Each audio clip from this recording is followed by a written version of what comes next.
Chapter 535. The calamity of a strange goat. In the void of endless darkness, a sparkling river flowed quietly, with neither its source nor its end in sight.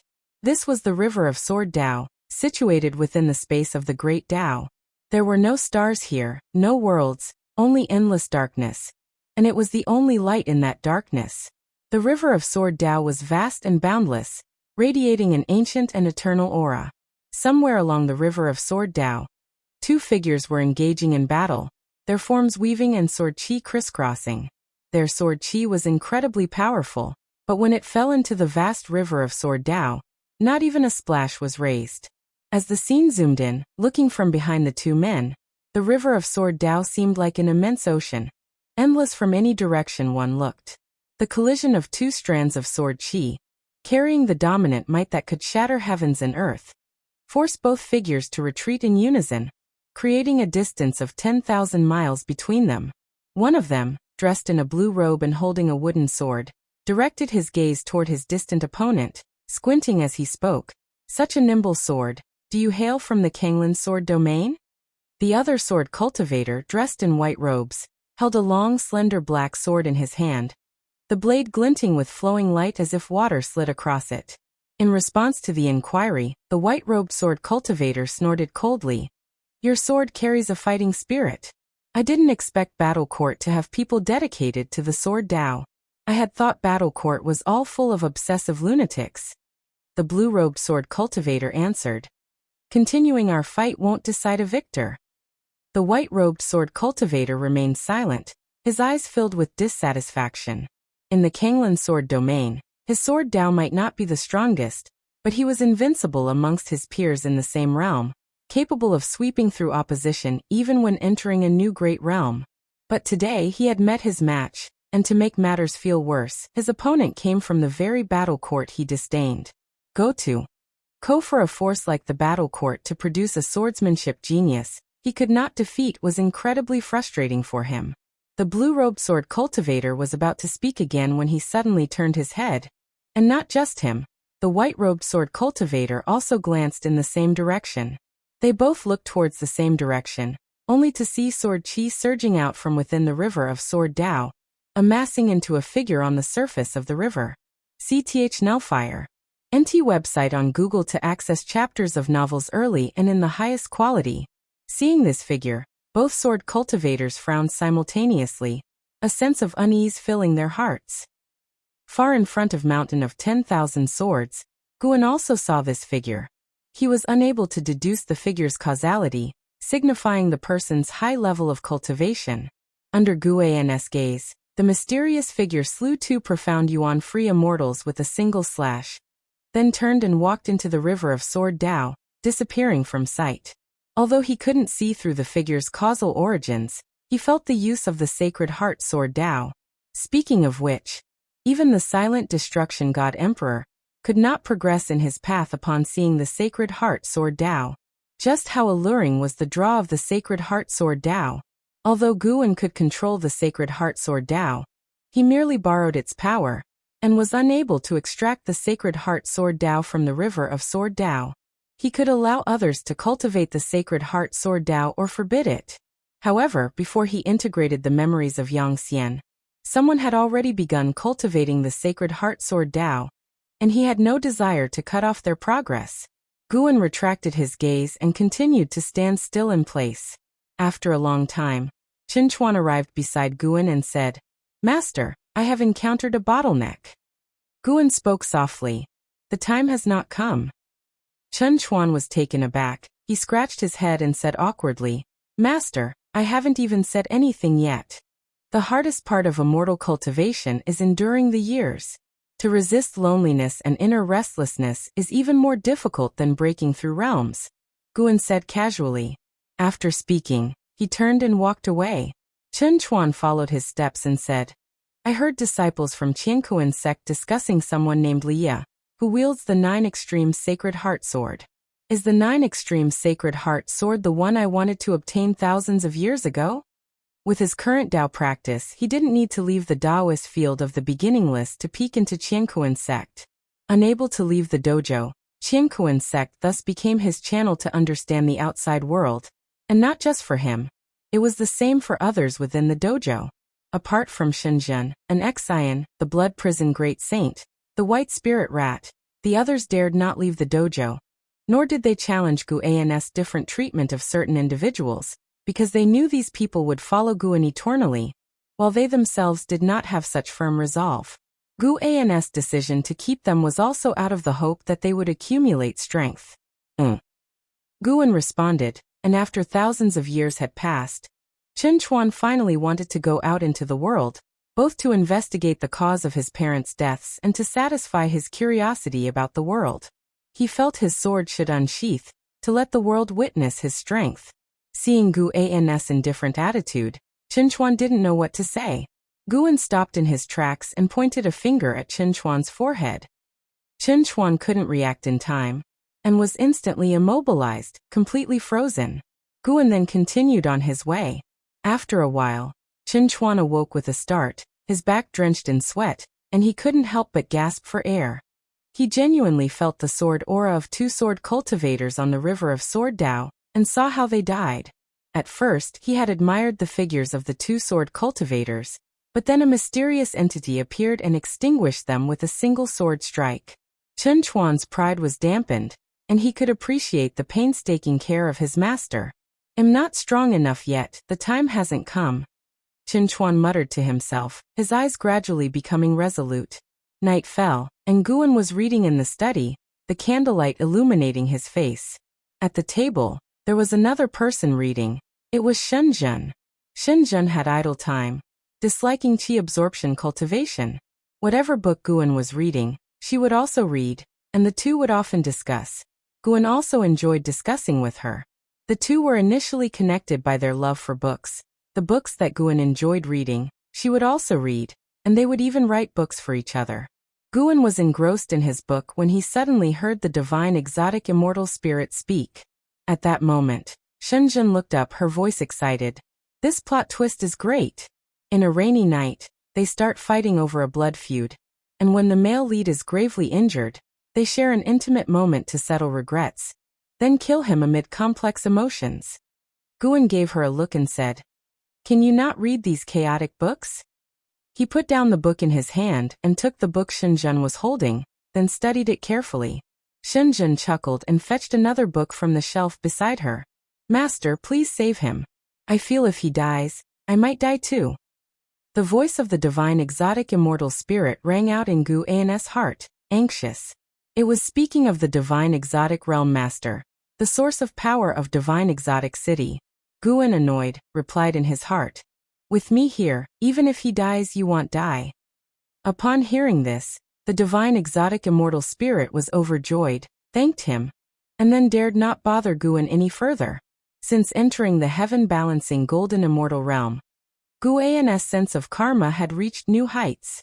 2,000 years ago, he had heard Zhang Buku's cry for help, but he wanted to use this crisis to make Zhang Buku stronger, so he had not intervened. When the time was right, he would naturally take action.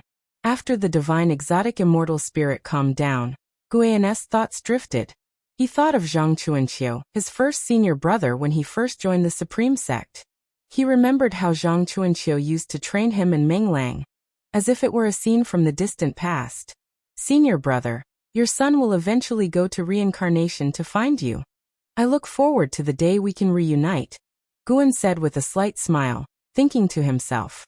In his pupils a figure appeared. A lean monk that seemed ghostly.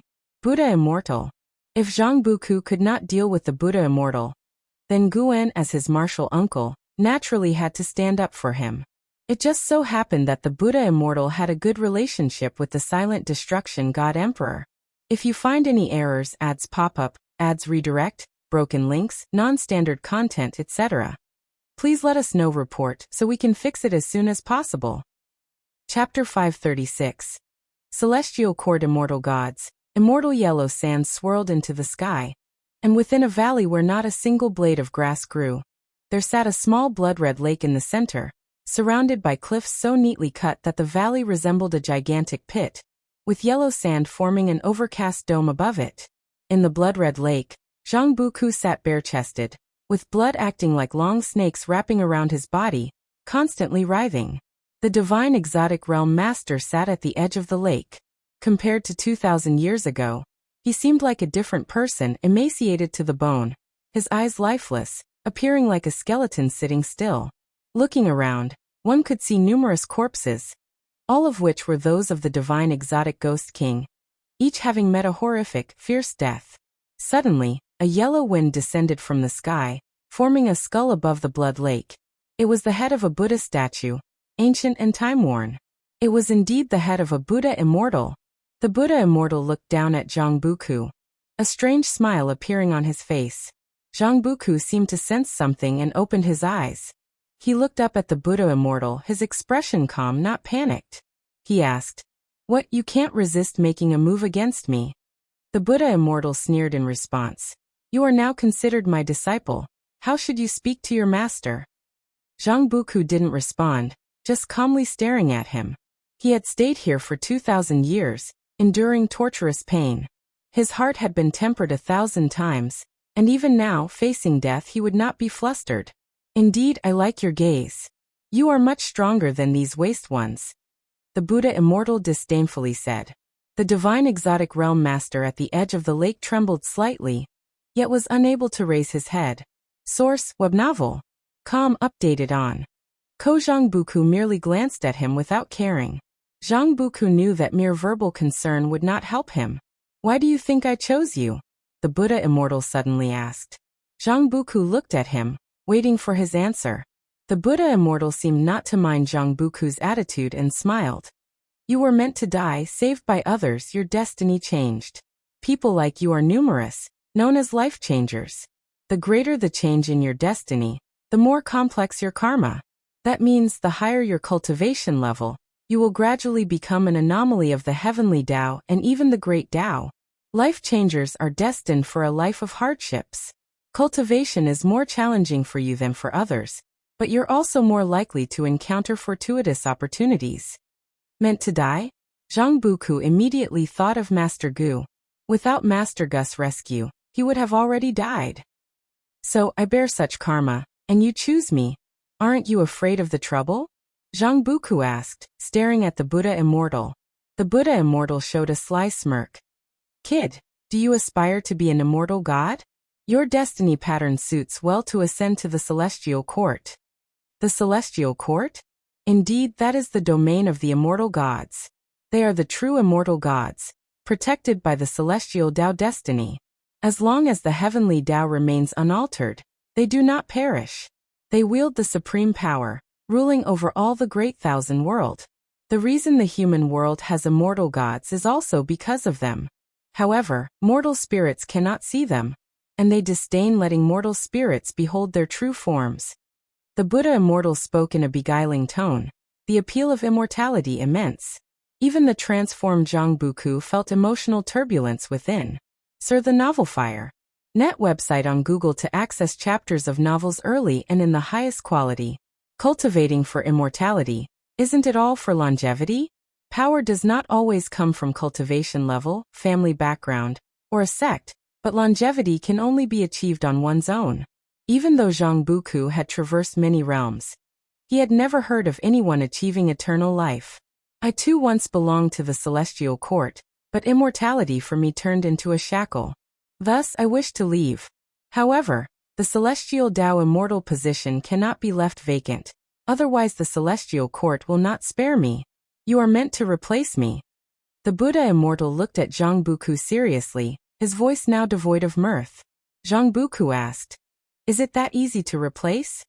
The Buddha immortal replied, "The celestial court isn't the sect you imagine it to be. Immortal gods do not often meet one another. Many immortal gods spend their lives confined to one place, never entering the celestial court, not meeting other immortal gods. To even glimpse the celestial precepts is already a great fortune in life." Zhang Buku understood upon hearing this. The Buddha immortal's status in the celestial court must be very low, so low that hardly anyone pays attention. This realization bittered his heart. Even the lowest existence in the celestial court could bring him endless despair. Such a terrifying place it was, and he felt that stepping into it would lead to endless troubles. According to the Buddha immortal, Although the celestial Tao immortal position grants immortality, it also strips one of their freedom. Perhaps the Buddha immortal could only guard this realm. If he had to stay in this sandy world forever, he could not accept it. Seeing Zhang Buku fall into despair, the Buddha immortal continued, "Only by accepting the celestial Tao immortal position will I give that fellow a chance to live. He can't hold on much longer." Upon hearing this, Zhang Buku turned to look at the divine exotic realm master, his eyebrows slightly furrowed. The Buddha immortal flew upwards, his voice following him down. "Becoming an immortal god, although you lose your freedom, you still have hope. If you die, there is no hope at all." His voice gradually faded, and his figure soon disappeared into the sands. Zhang Buku stared at the divine exotic realm master, his heart tormented. He owed a debt of gratitude to the divine exotic realm master, and could not ignore it. But if he lost his freedom, he could never see Master Gu Liya again. How long could the non-immortal Master Gu Liya live? Zhang Buku felt anguished, struggling to make a decision. Meanwhile, in the sands, the Buddha immortal was still observing Zhang Buku's reaction. He showed a sinister and cold smile, murmuring softly, "Want to become an immortal? Are you worthy? If I don't break your Tao heart, how can I take possession of you?" Suddenly, he felt his head pressed by a palm, making his eyes widen in horror as he discovered he couldn't move, nor could he even project his divine sense. In that moment his senses failed him. He couldn't see what was above him, nor could he mobilize the mana within his body. "Who is it?" The Buddha immortal bit back his fear and asked through gritted teeth. He felt an extremely powerful force of karma around him, isolating him. Now, even if he roared exhaustingly, Zhang Buku wouldn't hear or even see him. Many speculations fluttered through the Buddha immortal's mind. Whoever was suppressing him was definitely above an innate golden immortal. An existence above an innate golden immortal was not someone he could afford to provoke. Since you know he is a life changer, why didn't you think more about who changed his destiny for him? A raspy voice reached the Buddha immortal's ears, making his head tremble. It was for Zhang Buku. How could this child have such a significant backing? The Buddha immortal immediately said, "Senior, it is my mistake. I am blind to the truth and could not calculate this karma. I am willing to let him go. Just let him go. Pass all your abilities to him, and do not let him know of my existence." "All right. No problem." The Buddha immortal agreed without hesitation, feeling that if he said no, he would be obliterated instantly. "Mingsoon, if you find any errors, ads pop up, ads redirect, broken links, non-standard content, etc., please let us know report so we can fix it as soon as possible." Chapter 537. Heavenly Tao Inheritor. After the Buddha immortal left, Zhang Buku couldn't calm his heart any longer. He continued to cultivate in the blood lake, but his mind was constantly making a choice. 3 days later, Zhang Buku made a decision. He could only apologize to Master Gu in his heart, unable to repay his kindness. "Buddha immortal, come out, I agree to your terms. Release him now." Zhang Buku gritted his teeth as he spoke, feeling that repaying Master Gu's kindness was an eternity away. Yet the chance to save the divine exotic realm master was right before his eyes. As his words fell, a gust of wind descended from the sky, and the Buddha immortal immediately appeared before Zhang Buku. He hovered not as high as before, but Zhang Buku didn't notice that. The Buddha immortal looked at Zhang Buku with a smile and said, "Don't rush. I've changed my mind. I won't kill him, nor will I force you to inherit the celestial Tao immortal position. Truth be told, I don't have the celestial Tao immortal position at all. The reason I'm hiding here is that I abandoned the celestial Tao immortal position. Heaven does not tolerate me. I intended to possess you and live on through your identity." Upon hearing this, Zhang Buku's face turned furious. Anyone would be angry if they were played with, especially after enduring 3 days of inner struggle to come to this decision. And now, facing the enraged Zhang Buku, the Buddha immortal quickly said, "Anyway, he can still be saved. I've also changed my mind, and am prepared to truly cultivate you. For you, this result is better than what you expected." Zhang Buku looked coldly at the Buddha immortal, clearly not trusting him. The Buddha immortal inwardly groaned in distress, but thinking of that terrifying being, He had no choice but to continue explaining. Upon calculating, I discovered that possession might not yield a good outcome for me. But your destiny pattern is exceptional. I've decided to teach you to the best of my abilities. If one day you achieve enlightenment and possess power beyond my reach, I hope you can turn back and save me. Zhang Buku frowned in doubt at these words, half believing and very hesitant. The Buddha immortal sighed and said, "From my perspective, millions of years are like a single day. I can continue to wait, at least it's safer. If discovered by celestial court, then there's no salvation for me." Source: web novel. Com updated on. Kojang Buku remained silent. The Buddha immortal immediately turned around, opened his mouth, and spat out a beam of bloody light that fell upon the divine exotic realm master. The realm master's breath rapidly recovered, and their flesh began to look fuller. Seeing this, Zhang Buku believed him for the most part. However, another confusion arose. Did the Buddha immortal really come to this realization on his own? Why did the whole situation seem so perplexing? Taoist field of the beginningless, inside a room. Nighttime still filled the view outside the window. Xinzhen was still reading. Gu An's spirit retracted without drawing her attention. To warn the Buddha immortal, it wasn't Guan himself who went, but a manifestation created by the power of karma. With Zhang Buku and the divine exotic realm master there, Guan could quickly locate them. Their world's rules of heaven and earth couldn't restrict Guan. To Zhang Buku, the celestial spirit great world was very, very far away, so distant he didn't know if he could ever return in this lifetime. But in Gu An's eyes, Zhang Buku wasn't too far. Even if he was in another great thousand world, going there wouldn't be too difficult. The hardest part of crossing the great thousand worlds is passing through the world gate, guarded by the celestial spirit god. Guan was different. He could traverse different great thousand worlds using the river of Sword Tao. The river of the great Tao exists outside the universe, an unfathomable concept. The enlightened can use the river of the great Tao to travel to different places. However, most who enter find themselves perplexed and unable to find an exit. Only the desperate enlightened would flee into the river of the great Tao. Contemplating different great Taos allows entering the respective rivers. Those musing on the path of destiny may enter the river of destiny, and those on the Sword Tao may enter the river of Sword Tao. To glimpse the rivers of the great Tao is incredibly challenging. Not every profound yuan-free immortal can do it. It purely depends on one's comprehension. Guan closed the book and said, "Dawn is nearly here. You can go back now."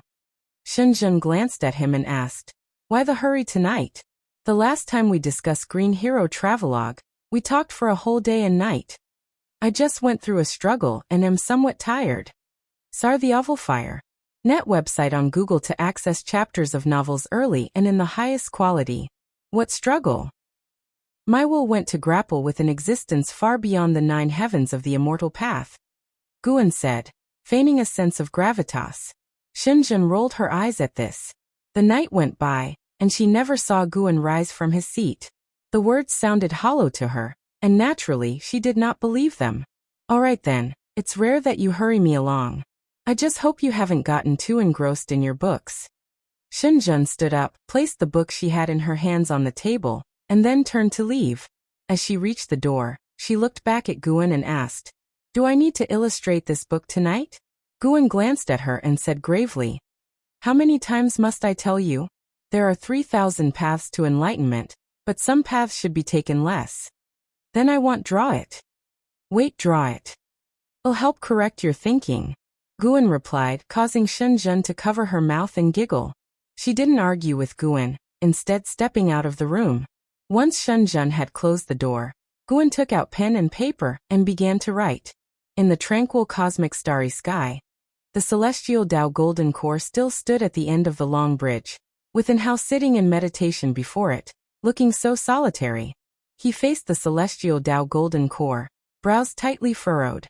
A figure emerged within the celestial Tao golden core, walking toward him, all the way to the edge of the golden core, and then stopped to look at him. "Aren't you still unwilling to let go?" A voice came from within the celestial Tao golden core, seemingly belonging to the young immortal emperor. And Hao didn't open his eyes and said, "It's not that I'm unwilling to let go, I have no choice. You tell me to run, but where can I flee? The river of Great Tao is one way out. I am still far from the river of Great Tao, and moreover, there are people here I cannot abandon. How foolish. The destruction of heaven and earth is destined. It was long decided that the celestial spirit great world should be destroyed. The only reason why these fragments remain is that the celestial spirit God is waiting for the return of the master of the great world. If you do not flee, you will surely perish along with the fragments of the world. You possess a destiny pattern that should not exist in the great thousand world. To die here would be such a pity. The voice from the celestial Tao Golden Core came again, urgent in its tone. And how did not answer? Your most revered master has already fled. Don't you understand? Staying here is meaningless. The mysterious voice spoke with a tone of disappointment, prompting in Hao to open his eyes. And Hao said gravely, My master could not possibly flee. If he left, it was for other matters. In his heart, his master was a fearless, transcendent being, one above reproach, even by the whim of heaven. He now realized that the celestial Tao Golden Core before him was of heavenly Tao, but had betrayed it. The true aim of the celestial spirit God was the master of the Golden Core. The thought of all the great heaven and earth perishing ignited a fighting spirit within him. He wasn't afraid, nor uneasy, nor even angry. What he had was anticipation. He wanted to make a move amid the destruction, to save the situation from disaster. He sought to be the savior, just like the supporting Tao sword venerable of old, who always managed to turn the tide at the critical moment and save all living beings. He, too, yearned for such a moment. Even if it meant death, he felt it would be worth it. Enough, since that is the case, I shall give you a chance. Other figures began to appear inside the celestial Tao Golden Core, walking from the depths, more and more of them. As Enhao saw this scene unfold, his brows furrowed deeply. He did not rise but waited instead. They are all the heavenly Tao inheritors of past generations. Though they have died, their power can be bestowed upon you. You shall be our last chance. Hearing these words, Enhao's pupils gradually turned gold, just like the celestial Tao Golden Core, exuding the majesty of heavenly Tao. If you find any errors, ads pop up, ads redirect, broken links, non-standard content, etc., please let us know. Report so we can fix it as soon as possible. Chapter 538 Imperial Dynasty and Sect. Ever since the Buddha Immortal began teaching Zhangbuku cultivation, 200 years had passed. With the new spring just over, the nine-spirit continent was bathed in sunlight, its vast mountains and rivers brimming with life, while flocks of birds darted out of the forests. Atop a large tree, Guan leaned against the trunk as he opened his attribute panel to check. Name: Guan. Lifespan: 9045/77, 189, 605-409. Physique: Primordial Infinite Body. Cultivation level: Balancing Heaven Golden Immortal Realm Perfection. Unconsciously, I had reached the age of 9,000. Guan felt emotional in his heart, remembering how in ancient Huaxia, those who were second in power often claimed to be 9,000 years old. A far and immortal age for ordinary people. When he reached the age of 9,000, he still felt very young. Compared to those old monsters, he was still a youngster. Youth is wonderful. Guan's gaze shifted below, where a small stream lay across the forest. On the other side of the stream, an ex-scion was instructing 3 young disciples of the Qiankuan sect, 2 males and 1 female, all appearing to be 17 or 18. They faced an ex-scion with great respect, afraid of missing any of her words. Guan could hear the thoughts of one young man who marveled at how beautiful an ex-scion was, his face even blushing slightly. This amused Guan. And Zin's appearance was naturally striking, and coupled with her cultivation at the loose immortal realm, her demeanor was extraordinary, almost like a celestial maiden descending to earth. Something these young, newly love-struck juveniles could hardly resist. But with regulations and status differences in place, all they could do was think. After a while, an ex-scion stood up and said, "All right, you can return now." The 3 Qiankuan sect disciples promptly got up and paid their respects. The young man, filled with admiration for an ex-scion, asked, "Immortal Master, when can we see you again?" The other 2 also looked at an ex-scion expectantly. An ex-scion smiled softly. If fate allows, we will meet again. I only guide each disciple of the Qianquan sect once. It's only fair to the others." Upon hearing this, the three felt disappointed yet dared not plead. As before coming, their masters and the sect's elders had strictly warned them never to offend the immortal master. An Xian waved her sleeve, sending them 100 miles away, not wanting to waste more words. She turned around and looked from side to side. And only after Guan appeared on a branch did she reveal a smile that would have stunned the three disciples had they seen it. During the previous instruction, an Xian had not shown a smile, leading the three to believe she didn't smile. "Master, I Qingshan still claims these three have exceptional talent. Yet I felt they were quite mediocre," an Xian spoke up. Guan replied, "Perhaps you haven't discovered their unique strengths yet. Everyone has virtues." Sar the Nelfire. NT website on Google to access chapters of novels early and in the highest quality. Reflecting on his words, an Xian thought about herself and found her master's words to be reasonable. After all, her Tao practice wasn't sufficient. If she were as powerful as her master, even a common white spirit rat could be trained into a demon king. Guan flipped down from the branch, leading an Xian towards the dojo. An Xian began to recount the major recent events within the Qianquan sect. It was said that a genius had emerged within the Qianquan sect. This disciple originally possessed mediocre talent, and his fiancée had been snatched away by a prodigy of the sect, while his family members were killed. Although many suspected the prodigy was responsible, there was no evidence. Many pitied this disciple, but that was all they could do. After several hundred years of obscurity, this disciple surprisingly demonstrated extraordinary cultivation talent and formidable combat abilities.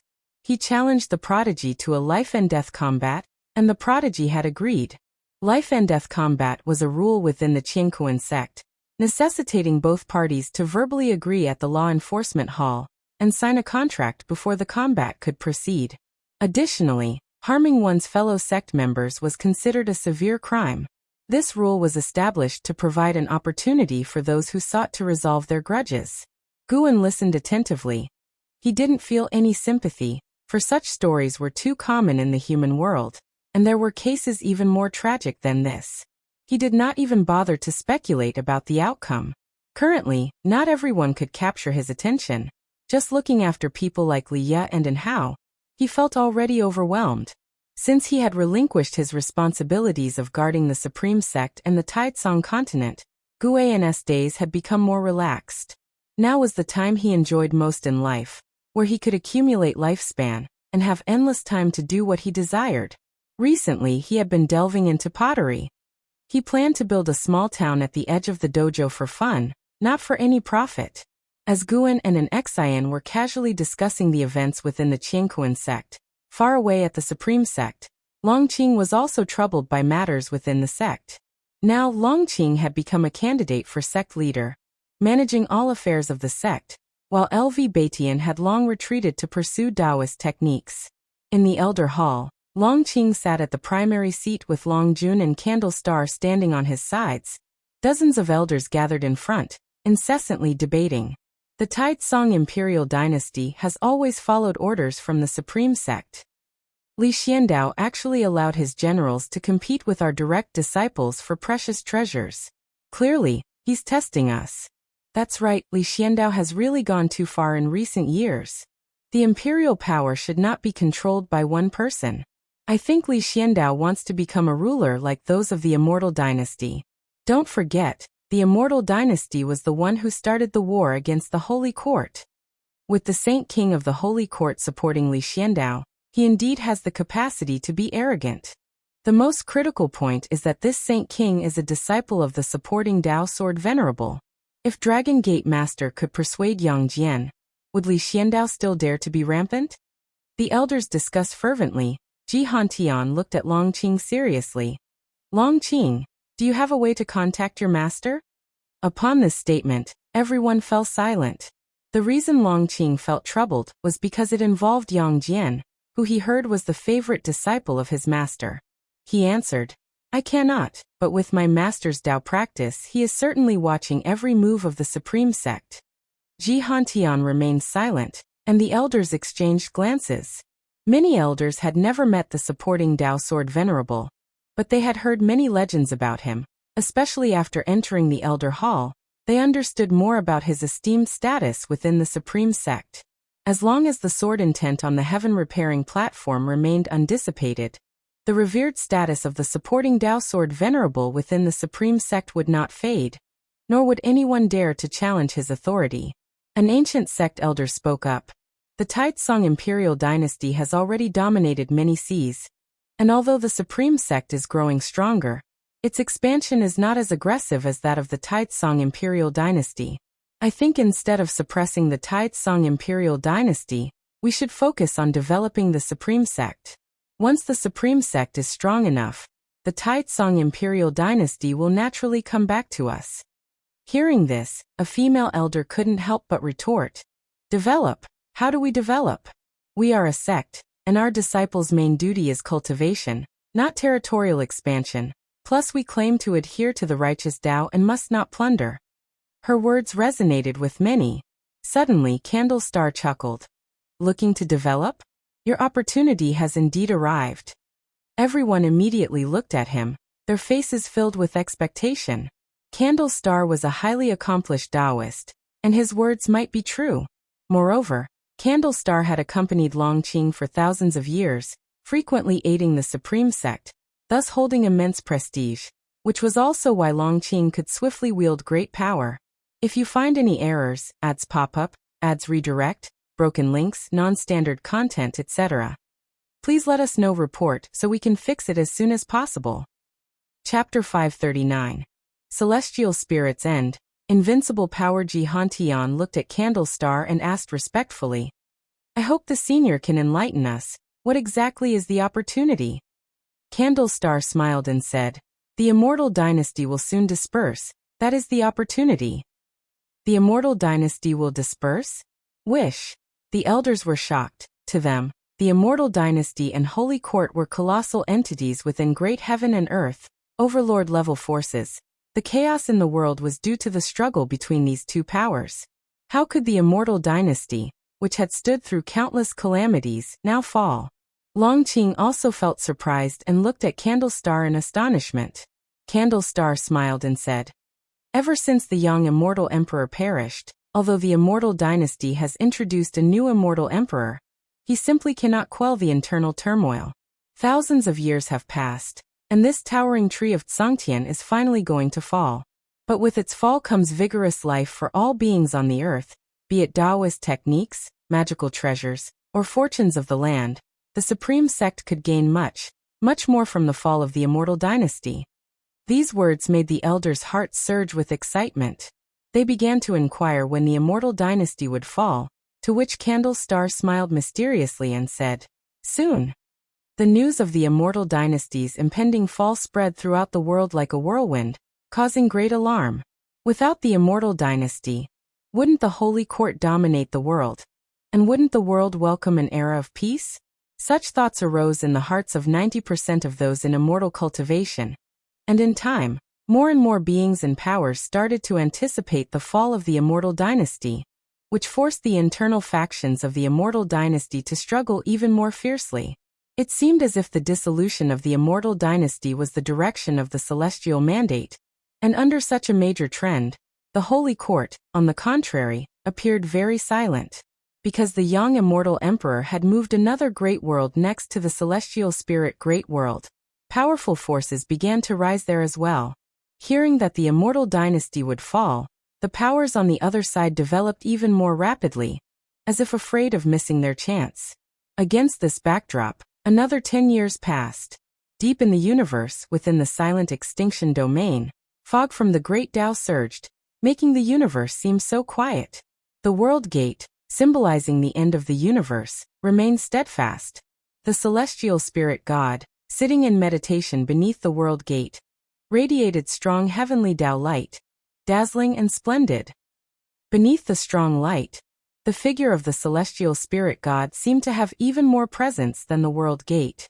Suddenly, the World Gate burst forth with a red light, flickering slightly, and in nearly an instant, the celestial spirit God opened his eyes, and two cold rays burst forth, scattering the great Tao fog as if it had met its natural predator. The celestial spirit god stood up, and the space of the universe twisted around him. He raised his right hand and reached out across the distance. As he clenched his fist, the red light on the surface of the world gate vanished abruptly, and all seemed to return to calm.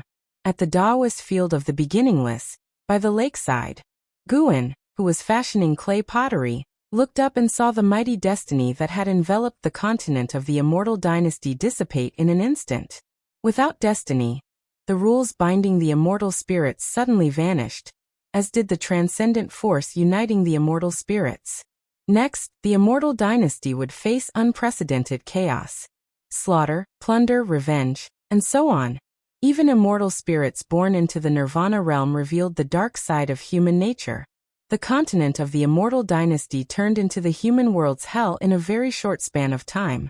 Those who wielded great power began to seek their own interests, tearing apart their usual facades to become entities that the common people of the immortal dynasty feared. Guan continued to shape his pottery, while watching this unfold. Having experienced so many lives through reincarnation, Guan's Tao heart had entered a higher level. In the worlds created by the great Tao, tragic scenes were everywhere. If one could not overcome the psychological impact and emotional pull of witnessing the tragedies of the human world, how is one to achieve enlightenment? Sir the Oval Fire. @ website on Google to access chapters of novels early and in the highest quality.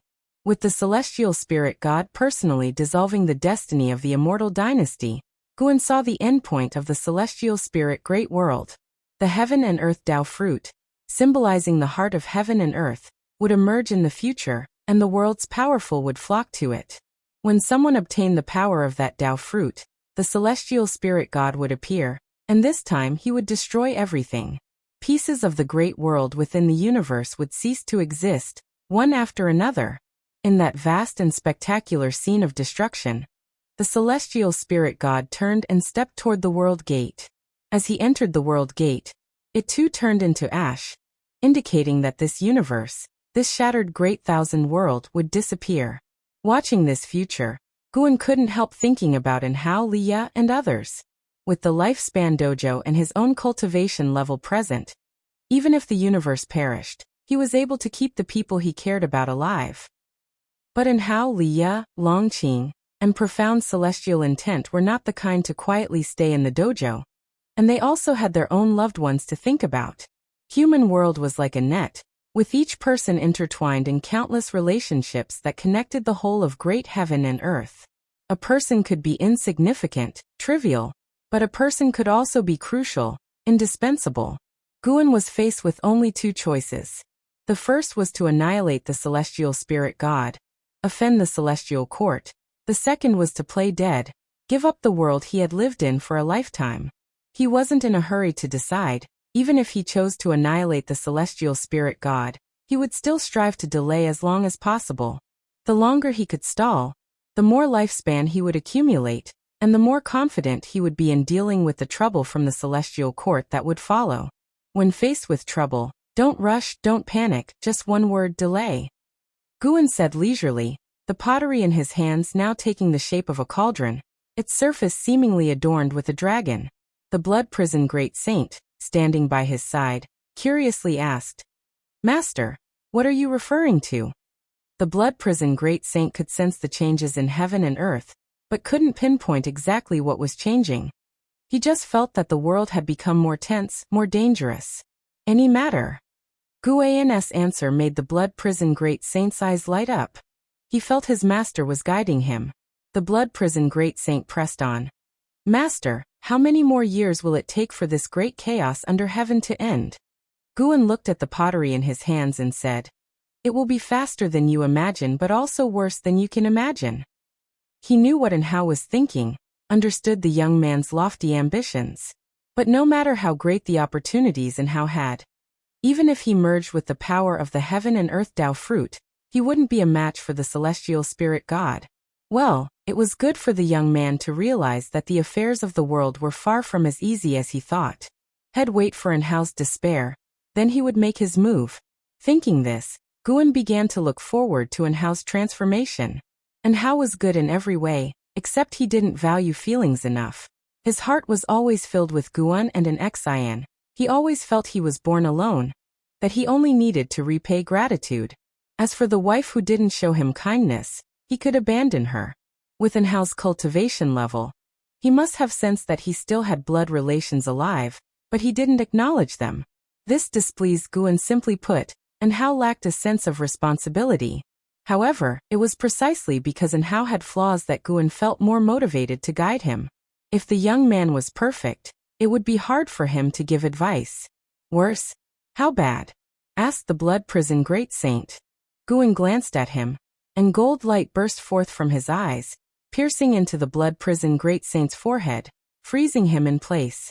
Afterward, Guan continued to shape the pottery. For a long time, the blood prison great saint awoke with a gasp, then started breathing heavily, trembling all over, sweat pouring down his forehead like rain, and blood quickly filled his eyes. He looked at Guan in fear and asked, "Master, who exactly was that figure?" "The celestial spirit god." Because it was inside the dojo, which isolated cause and effect, Guan wasn't afraid of being discovered by the celestial spirit god.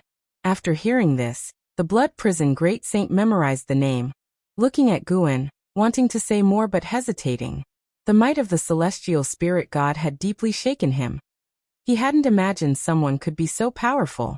The vastness of the celestial spirit great world was turned into dust by the celestial spirit god in an instant. Not just the celestial spirit great world, but countless other worlds too were destroyed. The blood prison great saint wanted to ask Guan who was stronger between him and the celestial spirit god, but was afraid of offending him.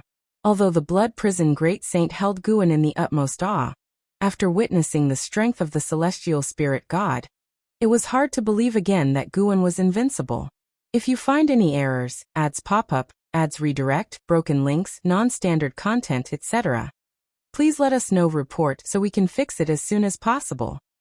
Chapter 540. The strongest of the Long family. Guan nearly laughed out loud when he heard the words of the blood prison great saint, but he restrained himself.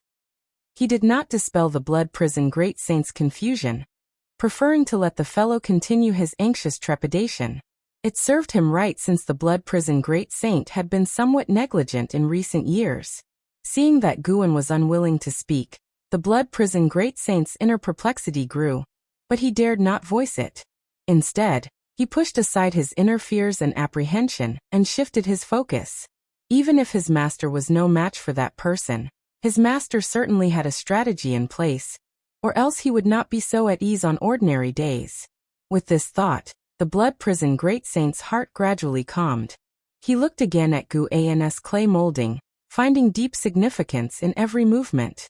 Today, his master had shown him the fate of the world, surely not acting on a whim. Perhaps it was a warning to him. Under the serene and tranquil years, a catastrophe was always brewing. The blood prison great saint felt sorrow for this world. Major sects and imperial dynasties were ceaselessly vying, chasing after the celestial mandate and heavenly Tao. Yet in the end, in the face of absolute power, as heaven and earth perished together, all their scheming would be rendered meaningless. Previously, the blood prison great saint wondered why, with such formidable power, his master chose to cultivate in seclusion. Now he understood. His master had seen through everything. The blood prison great saint gazed at the clay in Guan's hands, and began to reflect, pondering his own past. After dispersing the destiny of the immortal dynasty, the celestial spirit god sat down to meditate once more, and Guan no longer paid attention to external affairs, focusing solely on his current task. What followed would be the most chaotic period for the world. Facing such chaos, the Holy Court, contrary to its normal behavior, did not aggressively annex the territories left by the immortal dynasty, but began to withdraw, pulling back to the sacred domain. This further fueled the madness of the world's forces, all eager to seize this opportunity to ascend. The Supreme Sect and the Taizong dynasty were no different. From the highest echelons to the common folk, everyone knew that this was an unprecedented opportunity, a decisive moment for the pattern of the world. All internal conflicts were set aside, and those in power grew increasingly bold and ambitious as each day passed. While the Supreme Sect was frantically exploring the outer realms, Long Qing, on the other hand, was confined to the third medicine valley by Long Jun. On this evening, seated in meditation on a cliff, Long Qing could not help but open his eyes and turn to look at Long Jun, who was reading nearby. Long Jun was holding the investiture of the gods, engrossed in the book, which greatly irritated Long Qing. He had read that book many times over, yet he was still reading it. Long Qing could not comprehend why Long Jun, after imparting the celestial dragon Dharma aspect to him, did not take his teaching seriously and even forbade him from venturing out. Most importantly, in the face of Long Jun, even Candlestar dared not utter a word. Studying the celestial dragon Dharma aspect was for the destiny of the Long family. Long Qing was willing to accept this mission, but sometimes he wondered if living just to break the family's curse was truly meaningful. He thought of his master, who never rushed his cultivation when he was present. Now he was being forced to cultivate by someone else. He finally understood his master's words, that bearing karma was not so easy. The time before recovering his destiny pattern was the happiest of his life. The longer he practiced the celestial dragon technique, the more he yearned for the past. No matter how patient one is, there comes a day of eruption. Long Qing was about to burst, and he couldn't help but say, with the world in such turmoil, do you think the battle court will still come as you said? Long Jun, without even lifting his head, said, it has already arrived. It's in the holy court. Long Qing frowned and asked, then why haven't they made their move? Killing you would be acting on behalf of the battle court, but this world holds opportunities they cannot resist. That's also why I chose to come to this era. Right now, I can do a lot. Long Jun's answer silenced Long Qing. Irresistible opportunities. He wanted them too. He wanted to become stronger, to be renowned across the world, to live a spirited life. Suddenly Long Jun asked, do you think the Taoist Hongjun in this book endured countless lonely years to achieve the Tao, or did he struggle through hardships and persevere to attain it? Hearing this, Long Qing couldn't help but roll his eyes. Could it be that Long Jun was so obsessed because he saw himself in Taoist Hongjun? He had once been obsessed with the investiture of the gods, and naturally knew that Taoist Hongjun was the strongest and most mystic presence within it. At least Taoist Hongjun, when facing difficulties, didn't pin his hopes on future generations, quipped Long Qing. Upon hearing this, Long Jun fell silent. Only the sound of the wind remained atop the cliff. The more Long Qing thought about it, the more he became frustrated. Why should he bear the burden of the Long clan's mission? The debt of life was too great, forcing him to cultivate his ancestors' Dharma aspects to fight for him. Why was he so rebellious? If the ancestors were so powerful, how could the Long clan end up like this? Sir the Novel Fire. Net website on Google to access chapters of novels early and in the highest quality. Long Qing truly didn't believe that the Long clan had the strength to defy the battle court. The more he thought, the angrier he became, and with anger came despair in the depths of his heart. Qi blood surged, causing him to feel dizzy. The world in his eyes shook unceasingly. The dusk-lit celestial vault so desolate and beautiful, it gave him a sense of facing the end. At that moment he felt slightly relieved in his heart. If he were to fall now, it wouldn't be so bad. If life was for death, then why not die earlier? Long Qing gradually lost control of his body, beginning to topple to the side. A hand caught his head, preventing him from falling. In a daze, he saw a figure appear before him, standing on the edge of the cliff, back facing him. The figure was so majestic, exuding an earth-shattering presence, making Long Qing feel an unstoppable valor and indomitable spirit. Suddenly, Long Qing's world became clear again. He quickly regained his senses and control over his body, sitting up to find the figure before him gone, as if it were an illusion. The person supporting him was Long Jun. Long Qing hastened to his feet, looking around to find the figure he had just seen. For some unknown reason, he felt that the figure was very powerful, perhaps capable of solving the archenemy of the Long clan. Standing beside him, Long Jun asked, "What did you just see?" Without thinking, Long Qing replied, "I saw someone, his back was turned to me." Unable to find the figure, Long Qing turned to Long Jun and, seeing a look of relief on Long Jun's face, couldn't help but ask, "Do you know who that person was?" Long Jun replied, When you cultivate the celestial dragon Dharma aspect, the first thing you'll see is Emperor Longshin, which is my father's image. Actually, to cultivate the celestial dragon Dharma aspect, you need intense emotional stimulation, so I didn't give you specific guidance. I wanted to wait for you to initiate it first. Emperor Longshin. Longqing murmured to himself. The figure from before reflected in his eyes. Longjun eyed him and said, "Actually, the Long clan is very strong. Many died from accidents or passed away prematurely. If the Long clan were so weak against the battle court, they wouldn't have pressed us so relentlessly."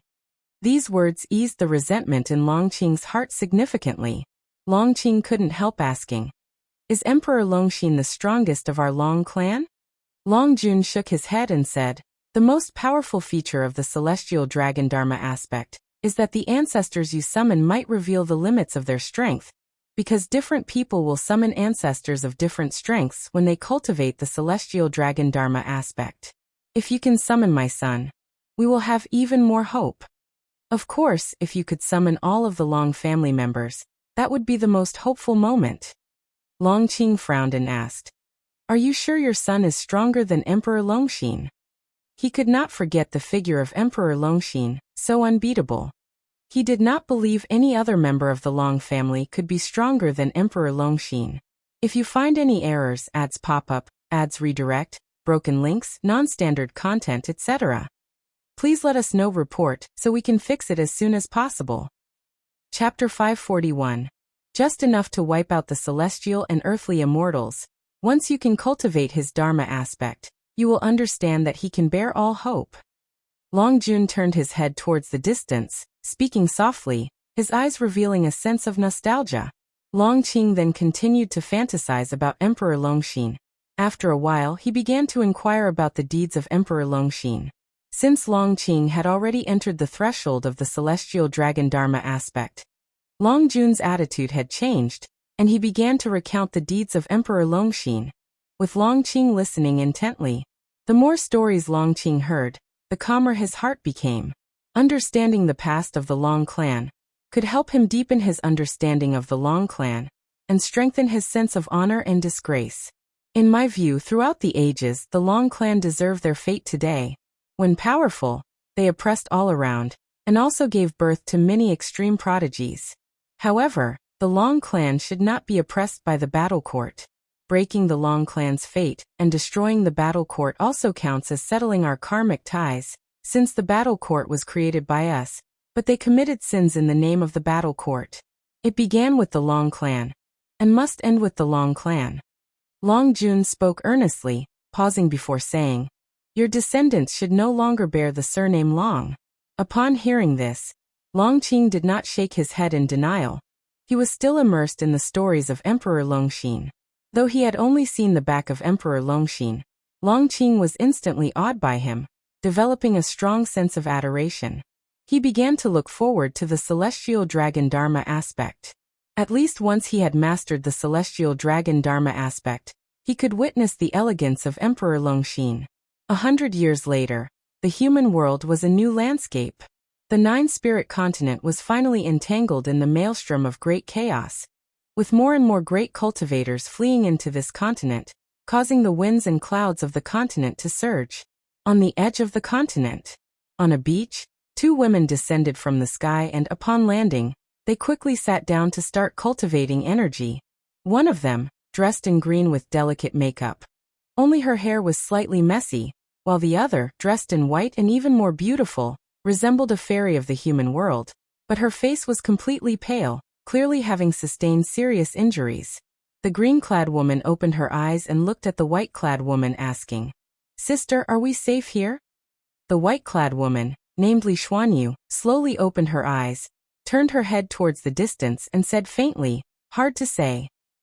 The green-clad woman, named Tang Kai, furrowed her brows upon hearing Li Xuanyu's words and sighed heavily. "How much longer must we run?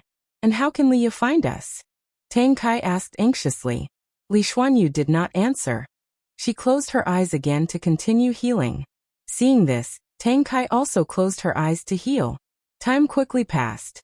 About an hour later, suddenly a strong wind blew from the end of the ocean, startling both women into opening their eyes. Let's go. It seems they don't plan to let us go, Li Xuanyu said as she stood up, her figure trembling, almost falling, but Tang Kai promptly supported her.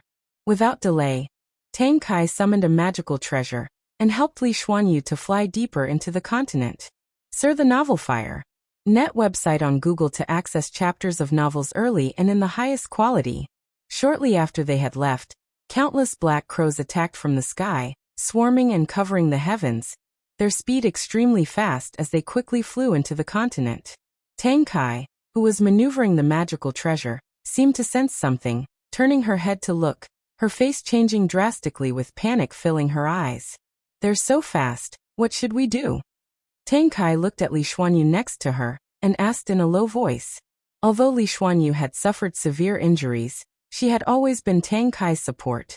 If it weren't for the need to protect her along the way, Li Xuanyu would not have sustained such serious injuries. Li Xuanyu's face remained calm as she said, "Leave me behind, and you escape. They're mainly targeting me." Upon hearing this, Tang Kai was immediately agitated and said, "What nonsense are you talking about? I promise Liya that I must keep you safe. Either we die together or you live, and later, find Liya to avenge me," Li Xuanyu said, her tone unflinching. Tang Kai fell silent. Li Xuanyu grabbed Tang Kai's wrist with one hand and stared at her steadfastly. Tang Kai clenched her teeth, manipulated her magical treasure, and flew downward. The two women landed in a forest, and Tang Kai helped Li Xuanyu to sit down in front of a tree. "Let's hurry and get moving, stop dawdling," Li Xuanyu said as she sat down, her face growing even paler, but she still urged. Tang Kai stood up, walked a few steps outward, then stopped in her tracks. She clenched her sleeves, unable to leave. Li Xuanyu looked at her, a trace of relief flashing in her eyes. Just as she was about to speak, a voice came from deep within the forest. "Are you outsiders?" Li Xuanyu and Tang Kai both turned their heads to look, and saw a yellow-robed woman who looked like a fairy walking out from the forest with a bamboo basket in her hand, a gentle smile on her face. The newcomer was an Exian. Li Xuanyu frowned and examined an Exian closely. Tang Kai asked, "Who are you? Why are you here?" After all, she possessed a Nirvana realm cultivation level, and in her perception, there were no living beings within 1,000 li. How could an Exian have approached them silently? How could she not be cautious? An Exian smiled and said, "My name is an Exian. As I was passing by, I calculated that I have a connection with you too, so I wanted to come and help." She was curious in her heart, not knowing which one was Elder Li's sister, and which was Elder Li's beloved. Her gaze fell on Li Xuanyu, whose facial features slightly resembled Elder Li. She guessed that she must be Elder Li's sister. Li Xuanyu always felt the name an Exian sounded familiar, as if she had heard it somewhere before, but she couldn't remember. Perhaps some cultivator had mentioned a similar-sounding name. "How can you help us? Do you know what we are fleeing from?" Tang Kai asked cautiously. An Exian smiled and said, "You have no choice, you can't abandon her, can you?" Tang Kai was silent. Just then, countless black crows attacked from the depths of the forest, like darkness swallowing everything, causing Tang Kai's face to change dramatically, and Li Xuanyu to instinctively raise her hand. An Exian quickly turned around, a long pin appearing in her hand. With a swing, the crows turned into flying ash, forming a black mist that spread through the forest. Tang Kai's eyes widened, and even Li Xuanyu was startled by Nzin's action. The wind blew Nzin's long hair and dress. She slightly tilted her head, glanced at Li Xuanyu and Tang Kai from the corner of her eye, and smiled. "Does this count as helping you?" Tang Kai said dazedly, "It counts, but the real pursuers are still behind us." An Exian asked, "What realm is he in?" "Heaven and Earth Flying Immortal Realm."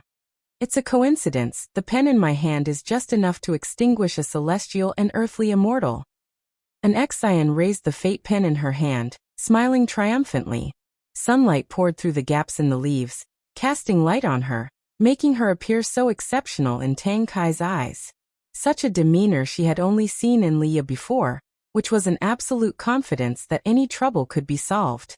Even Li Xuanyu had to admit that an Exian truly possessed a convincing aura. She suddenly remembered. She had heard the name an Exian before, apparently from Leah, but why she brought up the name still wasn't clear, as it was a matter from long ago. If this woman knew Leah, then she could be trusted. An Exian put away her pen, then turned and smiled. Come with me. I'll take you to a place to heal. It's your first time on the Nine-Spirit continent, right? You can stay here for a while. Perhaps you will find some serendipity. Tang Kai hurriedly gave her thanks and asked, Senior, why do you want to help us? She couldn't be at ease without asking. An Exian blinked and said, I know Leah, is that enough? Upon hearing this, Tang Kai did not show joy. Instead, suspicion appeared in her eyes. If you find any errors, ads pop up, ads redirect, broken links, non-standard content, etc., please let us know. Report so we can fix it as soon as possible. Chapter 542. This will be the greatest opportunity of your lives. Night fell. An Exian was temporarily staying in a monastery with Li Xuanyu and Tang Kai, where a fire blazed in the courtyard, its flickering light casting shadows on the walls. Tang Kai watched an Exian intently, her eyes filled with hostility, while an Exian admired the fate pen. Having used the fate pen more than once or twice, an Exian greatly enjoyed the vast power it contained. Unfortunately, after each use, her master would take it back, so she treasured the time she had with it, and wanted to investigate why the pen was so formidable. As for Tang Kai's gaze, an Exian had noticed it long ago and could guess Tang Kai's thoughts, but she intentionally offered no explanation. Because it was fun. Tang Kai treasured Elderly like a treasure. But an Exian felt that Elderly was just so, and nowhere near as formidable as her own master. Every time her master mentioned Elderly, he would describe how Elderly got beaten up, using him as a negative example, so how could she possibly like Elderly? Thinking of this, the corners of Nzin's mouth couldn't help but lift. Seeing an Exian smile, Tang Kai grew even angrier, but she couldn't lash out. After all, an Exian had saved their lives. While meditating and healing, Li Xuanyu kept thinking about the name an Exian. Finally, she remembered, and opening her eyes, she looked towards an Exian and asked, Are you Guan's disciple? Mentioning Guan, the blurry face in her memory gradually became clear. It had been over 9,000 years since she left the Taitsong continent, and she had never returned. Her meeting with Leah was purely coincidental on an island, and Leah did not reveal that Guan was the supporting Dao Sword Venerable.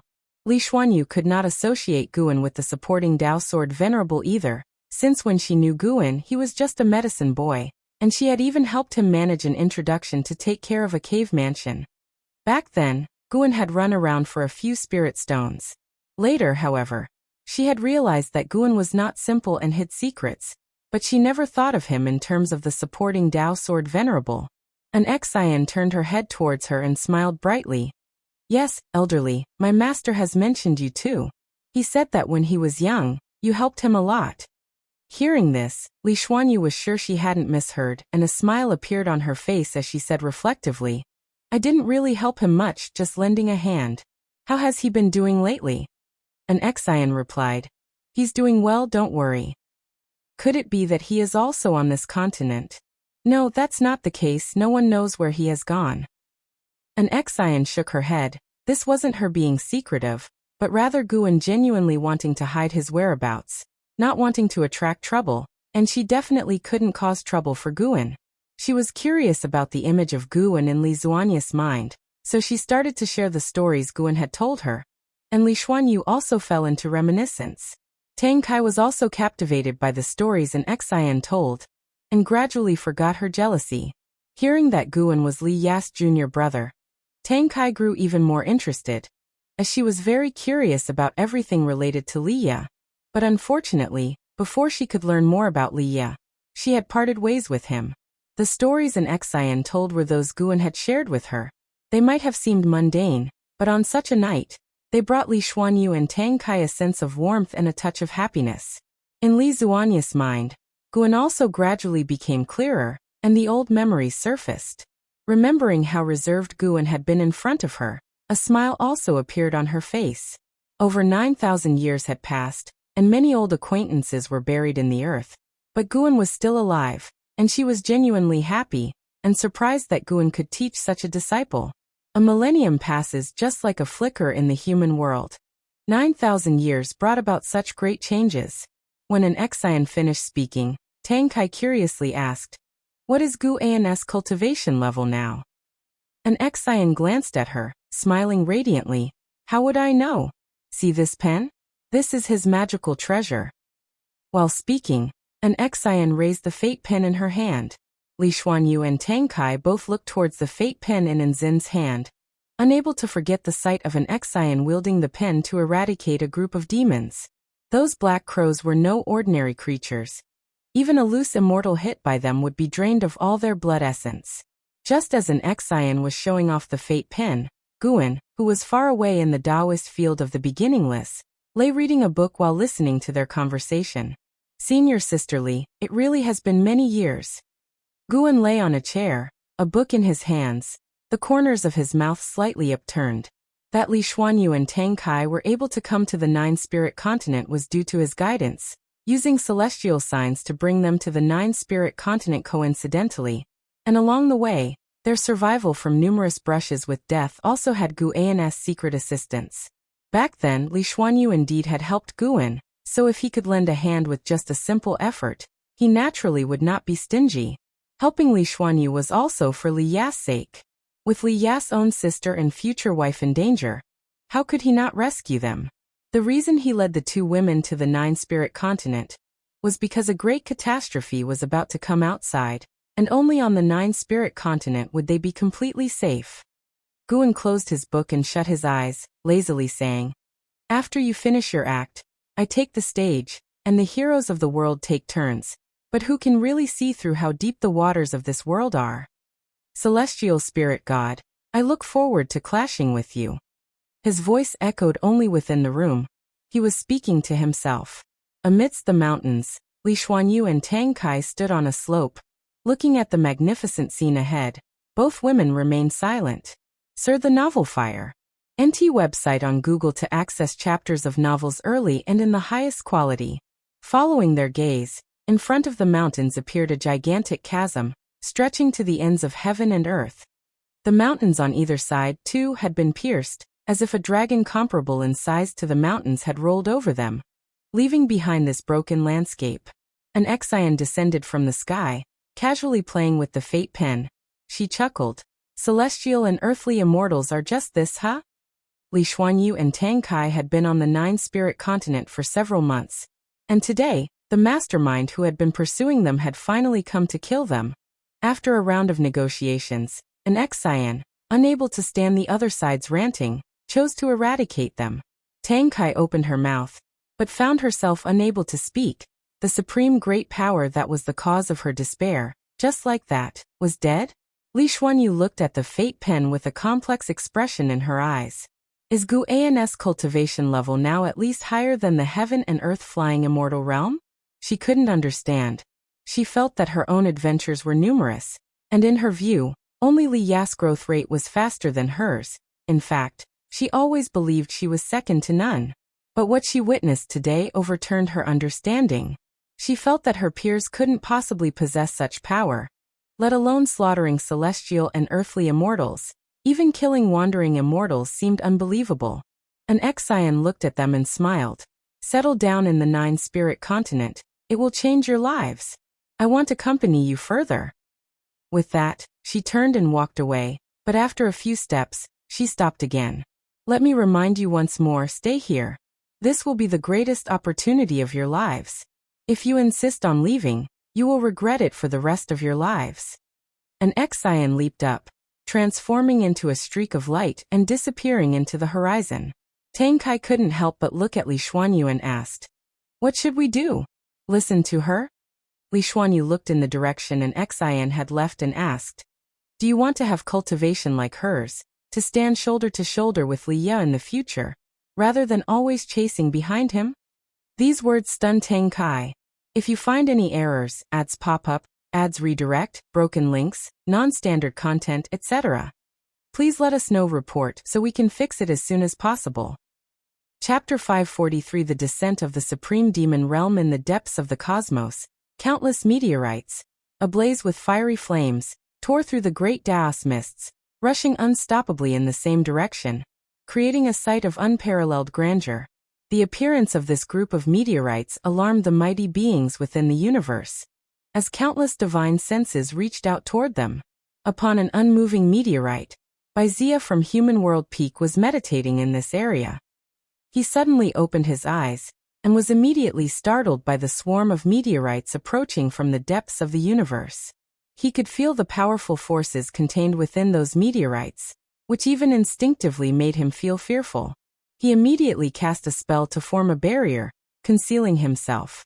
Soon, meteorites skimmed over him, their terrifying force causing the meteorite beneath him to tremble. Is that? Baizia's pupils suddenly narrowed, and he saw a figure standing on one of the meteorites. Could this be a force? Looking in the direction they were flying, Baizia's expression darkened. That direction was precisely toward the celestial spirit Great World. Thinking about the changes in the celestial spirit Great World over the years, Baizia's heart filled with worry. He always felt that the tribulation of the celestial spirit Great World was not due to internal factors. It seemed that some supremely powerful entity was manipulating everything. The death of Yang Immortal Emperor was the best proof. After all the meteorites disappeared into the darkness, Baizia hesitated for a moment, then finally flew in the opposite direction. He chose to preserve himself. At the same time, in the celestial spirit Great World, beings of high realm also sensed the threat from beyond heaven. In the third Medicine Valley, Long Jun stood on the cliff, gazing up at the celestial vault, his expression serene. Candlestar appeared beside him and whispered, "It's the people from the Supreme Demon Realm. I sense the aura of the Supreme Demon Emperor, their current leader." "Such a vast scheme," Long Jun murmured. "They want to eliminate every thorn in their side. The destiny of the heavenly Tao has changed." "Changed, what do you mean?" Candlestar asked, confused. Long Jun answered, "The future I saw has already altered. At the very least, the Supreme Demon Realm should not have appeared." Hearing this, Candlestar furrowed his brows. In his eyes, Long Jun's cultivation level was profound. He could traverse from the past to the present, and his Tao practice might not be inferior to the Silent Destruction God Emperor. At least the Silent Destruction God Emperor did not possess such a capability to cross through antiquity and the present. Facing the anomalies in the heavenly Tao, what should we do? Candlestar asked. He had already bet everything on Long Qing, and there was no turning back. And since Long Jun was Long Qing's ancestor, the two stood on the same side. He now greatly trusted Long Jun continue to lie low and wait for that young one to master the celestial dragon Dharma aspect, answered Long Jun, his voice calm. Candlestar then inquired, "Should we start preparing a concubine for him?" "It can begin now, after all.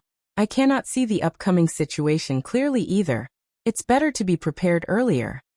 "Good, I will start the selection process."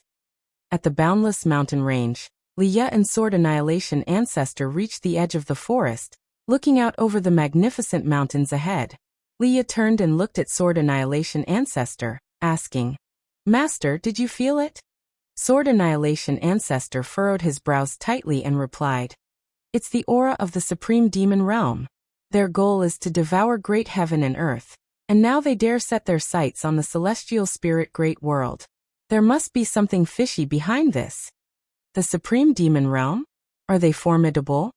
Liya asked curiously. Sword Annihilation Ancestor began to describe the Supreme Demon Realm. The Supreme Demon Realm was born before the shattering of the celestial spirit Great World. They once were an overlord-level power in a great world. After the shattering of the Great World, they founded the Supreme Demon Realm, building various demon cities to invade the great heaven and earth, refining magical treasures with the power of the Great World, and transforming the blood sacrifices of all living beings into their own Tao practice. Even the heavenly demon within the silent extinction domain seems negligible compared to the Supreme Demon Realm. Listening to the power and style of the Supreme Demon Realm, Liya also felt worried. Such demon race forces descending upon the celestial spirit Great World were definitely not benevolent. Sword Annihilation Ancestor looked at Liya and said, "I will pass on to you one last divine skill. After this, I truly have to leave."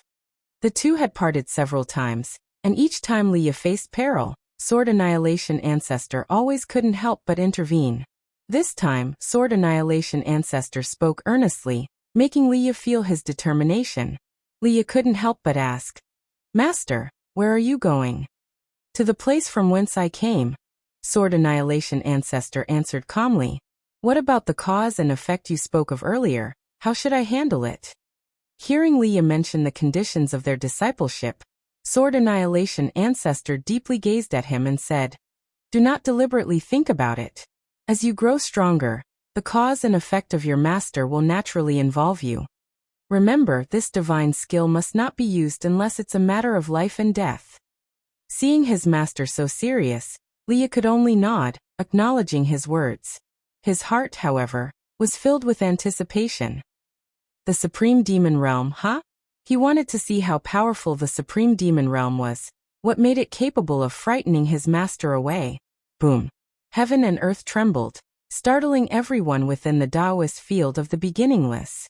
They gathered in Gu An's courtyard to discuss the unusual disturbances in heaven and earth. They could see many meteors from outer heaven falling on the horizon, a magnificent sight, followed by a nearly world-ending terrifying pressure. Sir, the novel fire. Net website on Google to access chapters of novels early and in the highest quality. Is this demonic chi? Could it be another invasion by the heavenly demon?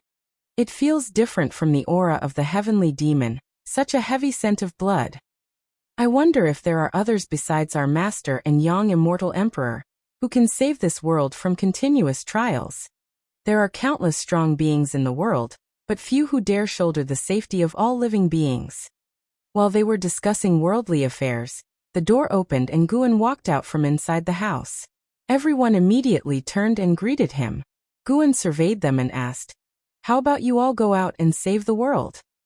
As soon as he said this, everyone felt awkward, and Sheng Tian and Chen Chuan, who had been very vocal earlier, were blushing. Of course, Blood Prison Great Saint, who had been the loudest, just grinned shamelessly. Shenzhen was also snickering. She hadn't joined the discussion, so she didn't feel embarrassed. "Go back to your cultivations. The calamity outside won't affect the dojo." With these words, Guan walked towards the courtyard gate.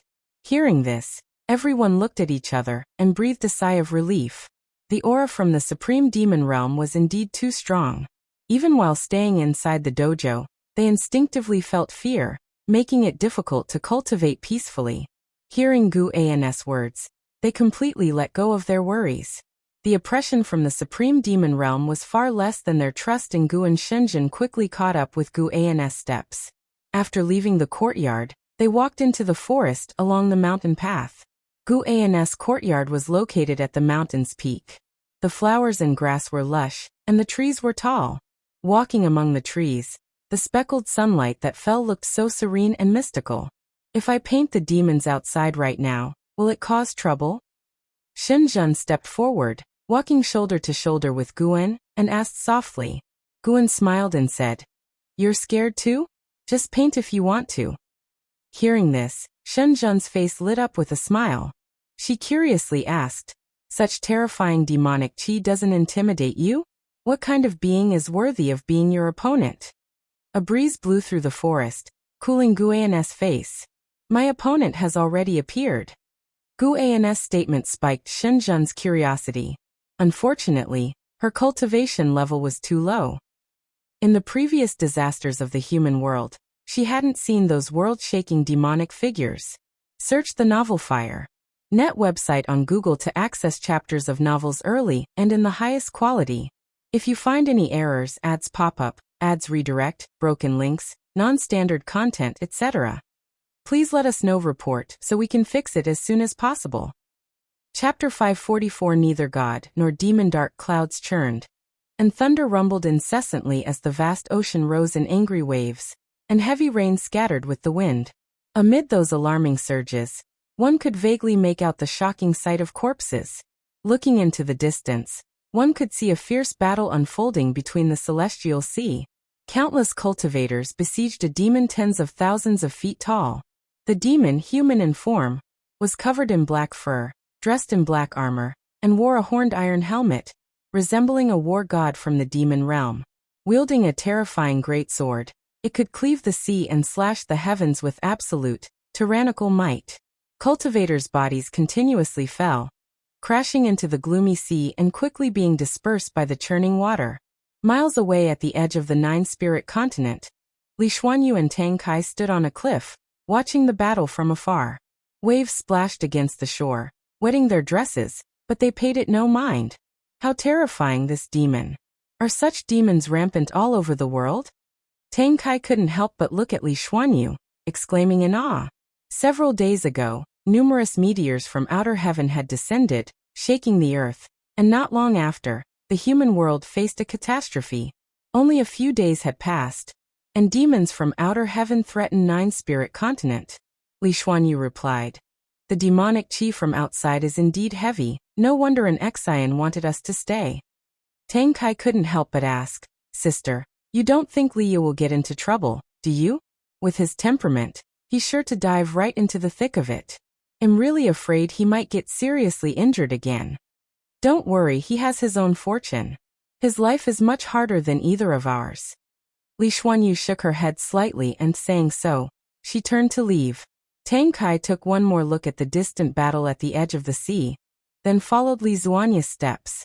She was curious about the demon's cultivation level, but unfortunately, Li Xuanyu couldn't see through it either. Their experiences were but a microcosm of the world. Every continent and sea was plagued by demons from the supreme demon realm, with countless beings meeting tragic deaths every day. The skies of the human world darkened, signaling a tribulation sweeping across the entire great heaven and earth. The supreme demon realm came only to slaughter. In the sacred domain within a palace, 7 figures gathered, staring at the throne of the silent destruction god emperor in silence for a long time. One of the women broke the silence. The master hasn't come back yet. Could something have happened? At these words, the faces of the other 6 turned grim. The silent destruction god emperor had been missing for many years. They had not been worried at first, but now with the attack of the supreme demon realm and the god emperor's absence, they couldn't help but be concerned. The supreme demon realm has always hidden in the shadows. Now that they have launched a large-scale invasion of the celestial spirit great world, I fear someone has been guiding them from behind, and that person is likely that one. A middle-aged man inhaled deeply and spoke gravely. He didn't specify who that one was, but everyone understood. The celestial spirit god. The supreme existence of this great thousand world. Once again, the hall fell into silence. Even with the lowest among them being profound yuan-free immortals, the mere thought of the celestial spirit god sent chills down their spines, quelling any thoughts of rebellion or scheming. Just then, the palace began to tremble, and the candles flickered violently, threatening to go out at any moment. All 7 turned to look towards the doorway. Without the holy court, the celestial court appears stronger, yet it seems to have lost its former keen edge. A cold voice came from outside the hall, like a muffled thunder that echoed throughout the sacred domain, audible to all beings within the holy court. The 7 in the hall looked at one another again, none volunteering to speak first. More than the safety of the holy court, they wanted to know where the silent destruction god emperor had gone. They didn't even consider the possibility of the emperor being dead. In their minds, the silent destruction god emperor was an immortal being. If a power such as the holy court could come under attack from the supreme demon realm, what about other sects? The major sects of the Taitsong continent also faced tribulations. The supreme sect, having lost the protection of the supporting Dao sword venerable for over 9,000 years, was once again drawn into the defense battle. Spring gave way to autumn, and 300 years passed in the blink of an eye. The human world entered a bizarre state where demons roamed freely, and it was difficult to distinguish between human and ghost. All living beings were living in constant fear. On the Taitsong continent, within the North Sea mountain ridge, profound mystery sat in front of the pill furnace in the courtyard, looking up at the overcast clouds, his face full of worry. He turned his head to look at the mountain god on the eaves and asked, "Mountain god, is there no one in this world who can drive out the supreme demon realm?" 300 years had passed, and the name of the supreme demon realm had spread far and wide. Everyone knew that the evil demons ravaging the human world came from the supreme demon realm. The immortal dynasty had fallen, the holy court had been slaughtered by the supreme demon realm, and the entire world was shrouded in their darkness, with clouds so dense that hope was obscured. Although profound mystery lived in seclusion in the North Sea mountain ridge, occasionally cultivators and demons would pass by, which allowed him to stay informed of major events in the world. Now, even the Tidesong continent was plagued by minions of the supreme demon realm. The powerful demons of the supreme demon realm, once they descended into the human world, recruited many minions. They were also able to nurture more demons, swiftly expanding the influence of the supreme demon realm to cover the entire world. Of course there is, Guan casually replied while sitting on the eaves, whittling a bamboo stick. Otherwise there would be no living creatures left in the human world by now. With the invasion of the supreme demon realm, although the human world suffered greatly, it also gave birth to numerous heroes. Now many great cultivators were preparing to besiege the main city established by the supreme demon realm in the human world, forcing the supreme demon realm on the defensive. CTH Novelfire. Net website on Google to access chapters of novels early and in the highest quality. Guan was but a pawn to the supreme demon realm. The celestial spirit god sought to use the power of the supreme demon realm to force out the heaven and earth Tao fruit. It seemed that the celestial spirit god could not personally annihilate all living beings. It was as though some force in the unseen depths was restraining the celestial spirit god, which made Guan even more curious about the celestial court that lurked behind the celestial spirit god. What sort of order did the celestial court have? And how were its classes of strength and weakness divided? After hearing this, the worry and profound mystery's eyes faded. Having secluded himself in the mountains for over 9,000 years, he too had his own insights. He had felt compassion for the suffering of passers-by, but as time went on, he realized that he couldn't change anything. Moreover, suffering would not vanish. People would always suffer, and the difference lay in whether or not he could see it. A high-pitched dragon's roar echoed between heaven and earth. Profound Mystery looked up and saw a dragon tail appearing in the cloudy sky, twisting like a mountain range, a magnificent sight to behold. This dragon had green scales yet radiated golden light. Filled with curiosity, Profound Mystery asked, "Is this being a god or a demon?" Since the descent of the supreme demon realm, he had occasionally seen celestial beasts appearing, including dragons, but this particular dragon tail gave him a feeling there was an indescribable divinity present. Guan, wearing a mask, looked up and said, "Neither god nor demon, merely a lost soul." That was not a true dragon but someone's dharma aspect. Guan was somewhat curious as well. Could there truly be such a prodigy within the Long clan? This individual was neither Long Xian nor Long Mia. Guan's gaze stretched out toward the third medicine valley of the Supreme Sect. In Long Qing's practice of the celestial dragon technique, there had been progress. Within Long Jun's domain, he had condensed 12 dharma aspects, one of which was wrapped by a golden dragon, its aura towering. A lost soul. Profound Mystery's curiosity grew, and he stared intently at that dragon tail. At that moment, not only he but creatures across the continent were looking up at that dragon tail. Mortal spirits even thought a true dragon had descended to exterminate demons for them. More and more mortal spirits knelt down, kowtowing towards the dragon tail, crying out and praying. Inside Long Jun's domain, it appeared no different from the surrounding cliffs of the Third Medicine Valley, but in reality, they were in an entirely separate space. Long Qing opened his eyes and turned his head to look, and he was suddenly taken aback. If you find any errors, ads pop up, ads redirect, broken links, non-standard content, etc., please let us know. Report so we can fix it as soon as possible. Chapter 545. Heavenly Tao Peak, Celestial Emperor. Who is he?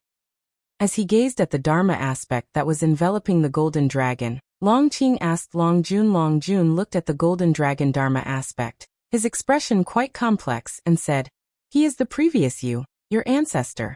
Like you, he's a remnant of the Long clan. I crossed through the years to assist him. He failed, but not before leaving a lineage for the Long clan, offering a glimmer of hope." Long Qing hadn't expected that Long Jun had sought out other ancestors before. he realized he was not the most unique. Can you tell me his story? Longqing asked, curious to learn about the life of each Dharma aspect he managed to manifest. Longjun, although he lived in the distant past, had the ability to see the lives of all his descendants. This time he didn't hold back and began to recount the life story of this member of the Long clan. Long Mang, born without parents or even the protection of servants left by his family, was abandoned in the Great Thousand World and was taken in by a cultivator from a sect. The first half of his life was relatively stable, until he awakened the bloodline of the Long clan, which drew the attention of the battle court. His master was turned to ash, his wife and children were slaughtered, and his fellow sect members were almost entirely massacred. Had Long Jun not intervened in time, the lineage of the Long clan would have ended with Long Mang. After rescuing Long Mang, Long Jun began to teach him the secret techniques of the Long clan. During his cultivation, Long Mang developed his own understanding of the celestial dragon Dharma aspect. The golden dragon showcased by the Long Mang Dharma aspect was a manifestation of will, allowing him to be more focused and powerful in battle. Once, Long Mang had brought boundless hope to Long Jun. Unfortunately, Long Mang still met his end at the hands of the silent destruction god Emperor, and his grandson even fell victim to the Emperor's possession. The silent destruction god Emperor, always him. What exactly is his relation to the battle court? Why does he continuously possess us? Longqing asked indignantly, his eyes brimming with murderous intent. Long Jun replied, he has no direct connection to the battle court, but he covets the bloodline talent of the Long clan. Perhaps he has reached his own limits and can ascend no further. Longqing took in a deep breath, his fists clenched tightly and said, I hope I get the chance to kill him with my own hands in this life. Long Jun remained silent, offering no further conversation. Then Longqing closed his eyes and continued to cultivate the celestial dragon Dharma aspect. Since the advent of the supreme demon realm, he had felt a sense of crisis. Setting aside the vast power of the supreme sect, he began to dedicate himself entirely to mastering the celestial dragon Dharma aspect. Hearing of Long Mang's deeds, Longqing's resolve grew even stronger. He had to master the celestial dragon Dharma aspect. He had to eradicate the battle court. He had to slay the silent destruction god Emperor. And he had to resolve the fate of the Long clan. Far away at the mountain god temple, Guan stood up after listening to Long Mang's story. He bid farewell to profound mysterious Shinran, and then vanished from the eaves. Afterward, Guan spent half a day at Immortal Seeking Island before leisurely returning to the Taoist field of the beginningless. The mischief of demons had made the atmosphere on Immortal Seeking Island even tenser. The number of guards doubled, ready to fend off any attacks by evil demons at a moment's notice. As Guan walked through the forest, he appeared to be leisurely strolling, but in reality, he was calculating the destiny of heaven and earth. The final battle between him and the celestial spirit god was drawing closer. Once the supreme demon realm lures out the heaven and earth Tao fruit, an era that had lasted nearly 10,000 years would come to an end. If Guan didn't act, the celestial spirit great world would certainly be obliterated. Regardless of how many great cultivators there were in the world, or how high the talent of the prodigies, none would matter in the face of the celestial spirit god. Guan looked at his attribute panel. His lifespan had reached over 860 billion years. He was full of confidence. Compared to the celestial spirit gods, he was now more curious about the existence that had created the celestial spirit great world, and where it was hiding. After the arrival of the supreme demon realm, the celestial Tao destiny of the great heaven and earth started to dissipate, gaining a void and ethereal destiny, similar to that of heaven and earth, yet with an added vitality belonging to living beings. Both the celestial Tao golden core and the heaven and earth Tao fruit still existed, proving that the existence which had pioneered the celestial spirit great world had not completely perished. It was merely waiting for the opportunity to resurrect. Whether the celestial Tao light layer that enveloped the great heaven and earth was for protection or restraint would soon reveal its answer. Late at night, a demon cloud shrouded the sky, preventing living beings on earth from seeing a single star. Within a valley surrounded by mountains, Zhuxi meditated by the lake, her gaze lost in the shimmering water surface. The immortal seeker approached her, gathered up his robe, and sat down on the ground. "Are you afraid?" the immortal seeker asked softly, looking at the lake. Zhuxi replied, "Of course I'm afraid. But if faced with the annihilation of heaven and earth, the collapse of the universe, I have no choice but to draw my sword against him." The immortal seeker smiled and said, "The situation in the world is becoming increasingly chaotic. The battle court, profound abyss, supreme demon realm, river of sword Tao. Too many powers are vying for advantage. The more chaotic it is, the better. He is too arrogant, believing that his abilities are sufficient to suppress everything in the great thousand world." His tone carried a hint of mockery. Hearing this, Zhuxi turned to look at him and asked, "Where exactly is the heaven and earth Tao fruit hidden? And when will it appear?" She had made all the preparations she could, just waiting for the heaven and earth Tao fruit to emerge. Sir, the novel_fire. @ website on Google to access chapters of novels early and in the highest quality. "Its appearance depends on you," the immortal seeker said leisurely. "When this world gives birth to its own profound yuan-free immortal, the heaven and earth Tao fruit will appear. You can enter the Taoist Zongzizai immortal realm at any time. Plus, with the divine skills I've passed on to you, even if you only step into the role of profound yuan-free immortal briefly, the heaven and earth Tao fruit will reveal itself. Whether it is the great world or a smaller one, they all have their own carrying limits. This shattered world can only sustain one profound yuan-free immortal." After hearing this, Zhuxi furrowed her brows, falling into hesitation. The immortal seeker continued, "Sheng Tian, do you know who the being at the pinnacle of the heavenly Tao, who commands the immortal gods, is?" "Who is it?" "Such a being is known as the Celestial Emperor. To become the Celestial Emperor, one must endure 129,600 red dust reincarnation tribulations. The red dust reincarnation tribulation is different from the reincarnation tribulation you know of. No matter how many times you reincarnate, you must act as a savior to truly overcome one red dust reincarnation tribulation. To become the savior, you must wait for periods like the present." Zhu Zai's eyes widened upon hearing this. 129,600 red dust reincarnation tribulations. She couldn't fathom the lengthy hardships one would have to endure for so long. The immortal seeker said in a thought-provoking tone, "The predicament you are facing now may seem irreversible, but that exalted celestial emperor had to face 129,600 such crises to achieve enlightenment. Moreover, the crisis you face is far less severe because you have help and he did not. He had to start as a mortal, continuously breaking his own celestial mandate, only then capable of commanding the heavenly Tao.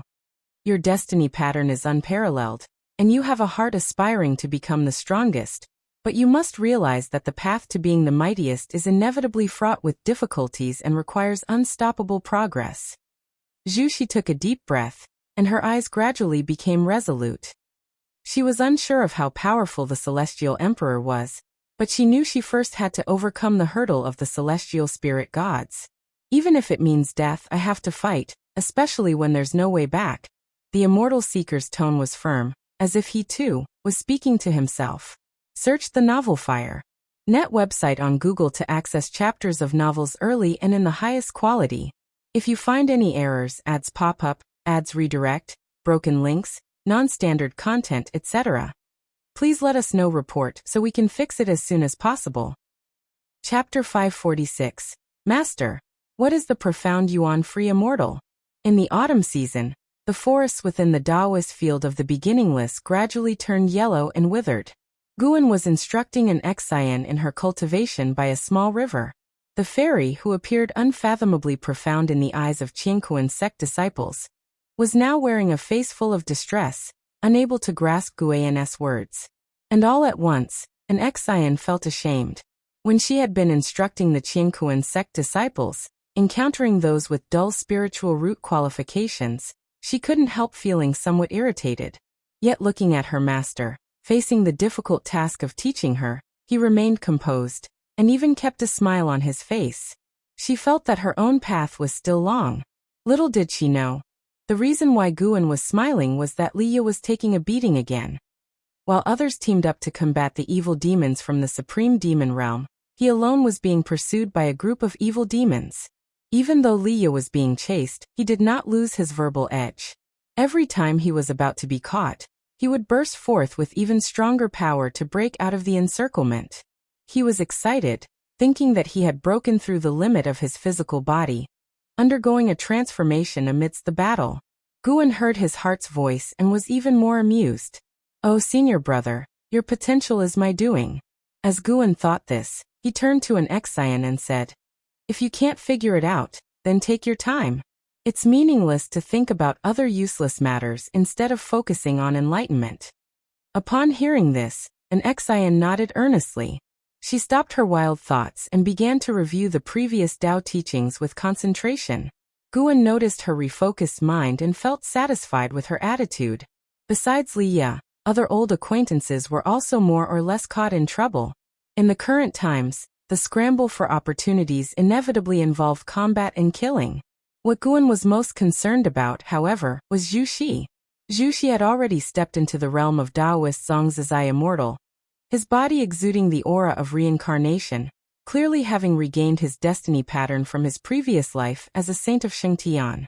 It's worth mentioning that Zhu Xi did not go to outer heaven for his breakthrough.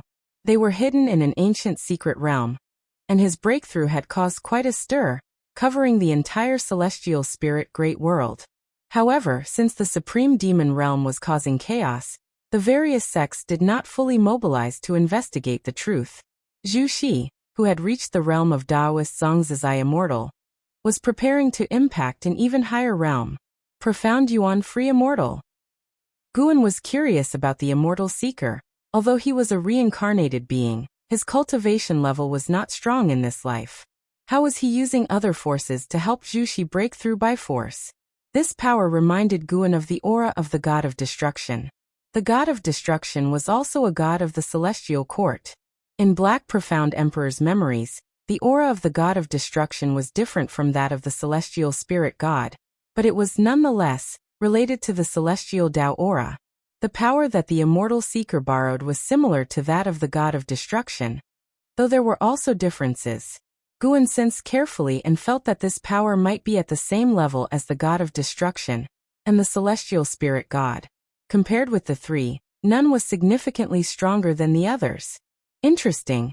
It seems that there's some cause and effect contradiction within the celestial court itself. While observing the world, Guan repeated his teachings. The content an Exian had already memorized, but the reason he repeated it was that he infused his Tao intent into his voice, allowing the Tao listener to have new realizations with each listening of the same content. Anzin's spiritual root qualification was mediocre, but her comprehension was not bad. For her to have come this far, Guan had expended quite a bit of effort just teaching the Tao. Thankfully, it looked to be worth it. Let's see what kind of existence it is that has allowed the celestial spirit god to hold on until now. Guan looked at an Exian, thinking thus in his heart. In the following autumn, the nine-spirit continent remained relatively calm, but the Taitsong continent and other places around the world suffered even more intense shocks. The supreme demon realm seemed to sense something, and became increasingly manic. All over the world, the multitude of living beings felt a sense of oppression. The world isn't really about to end, is it? At dusk, Xian stood beside Guan, looking into the distance with him. Se of the Novel Fire. Net ** website on Google to access chapters of novels early, and in the highest quality. Xian's face was full of worry, because he felt an oppressive aura emanating from outside the dojo, causing all things between heaven and earth to tremble. Even the spiritual energy seemed restless and uneasy. The reason he could sense the situation outside the dojo was because Guan specifically allowed him to feel it. To be precise, he allowed everyone inside the dojo to feel it. At such a time, it is necessary to make the people in the dojo aware, so they would cherish what they have. Perhaps it truly might be the end of the world. Guan said softly, alarming Xian, who looked at him in fear. Xian asked, "If that is so, what about us? With Guan's abilities, he could surely escape to outer heaven, so why choose to seclude in the celestial spirit great world? This catastrophe will lead to the annihilation of all beings, followed by the shattering of heaven and earth, and even the universe will collapse. Guan began to describe the future, his voice painting one solemn scene after another in Lv Xian's mind, causing his pupils to constrict. After he finished speaking, Lv Xian dully asked, "Why would this happen? Who caused all this? The nature of heaven and earth itself? Or the heavenly Tao?" Thousands of years ago, the concept of the heavenly Tao spread throughout the land, making all living beings aware of its existence. In the obscurity, it is the heavenly Tao that controls everything. Destiny, reincarnation all lie within the heavenly Tao. Study the great Tao, follow the heavenly Tao. Perhaps it is the immortal gods that people admire who are dissatisfied with our world.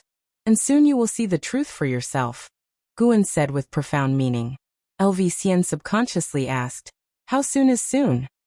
As soon as the words fell, the ground trembled, and a vast oppressive force descended, enveloping all things between heaven and earth. Lv Xian was immediately intimidated by this force, his eyes widened, showing an expression of utter disbelief. At this moment, a series of figures appeared out of nowhere behind them. It was an Xian, Shenzhen, and others. They looked toward Guan nervously. The sudden oppressive force was truly frightening, prompting them to instinctively seek out Guan. Guan did not turn around.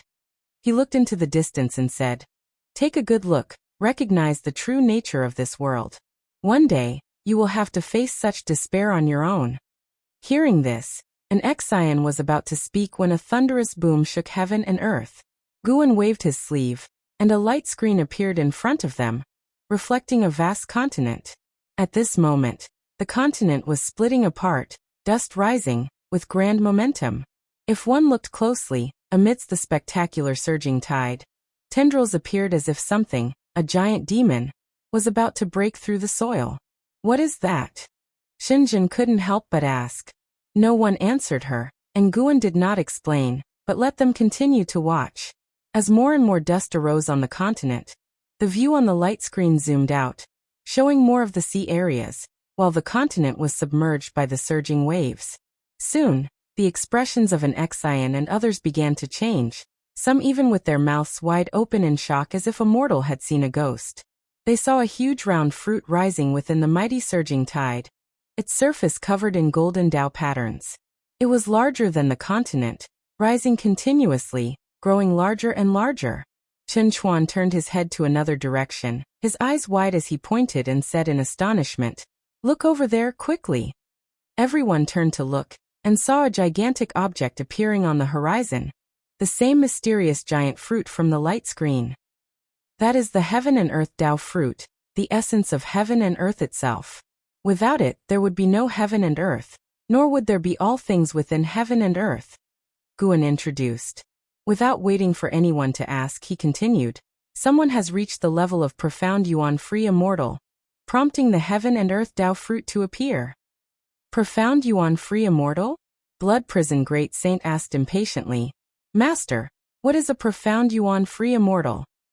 If you find any errors, ads pop up, ads redirect, broken links, non-standard content, etc., please let us know. Report so we can fix it as soon as possible.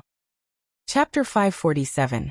The sky is falling after nirvana. The stages are loose immortal, wandering immortal, celestial and earthly immortals, carefree primordial immortal, divine immortal of wondrous dharma, Tao void profound immortal, divine thought true immortal, and free immortal. Guan's voice floated towards everyone. Their eyes widened in awe. CTH Novel Fire.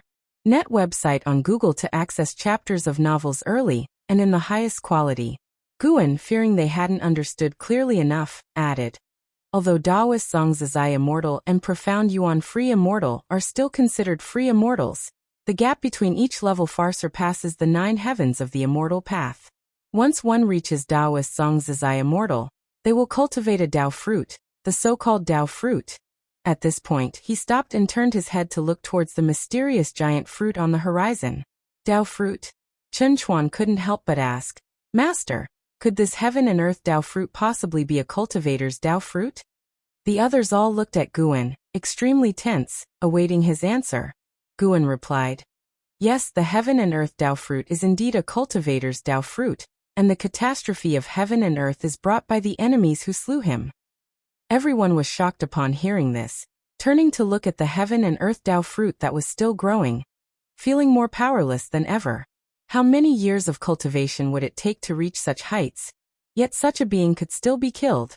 They couldn't fathom what the entity capable of slaying the creator of heaven and earth would be like.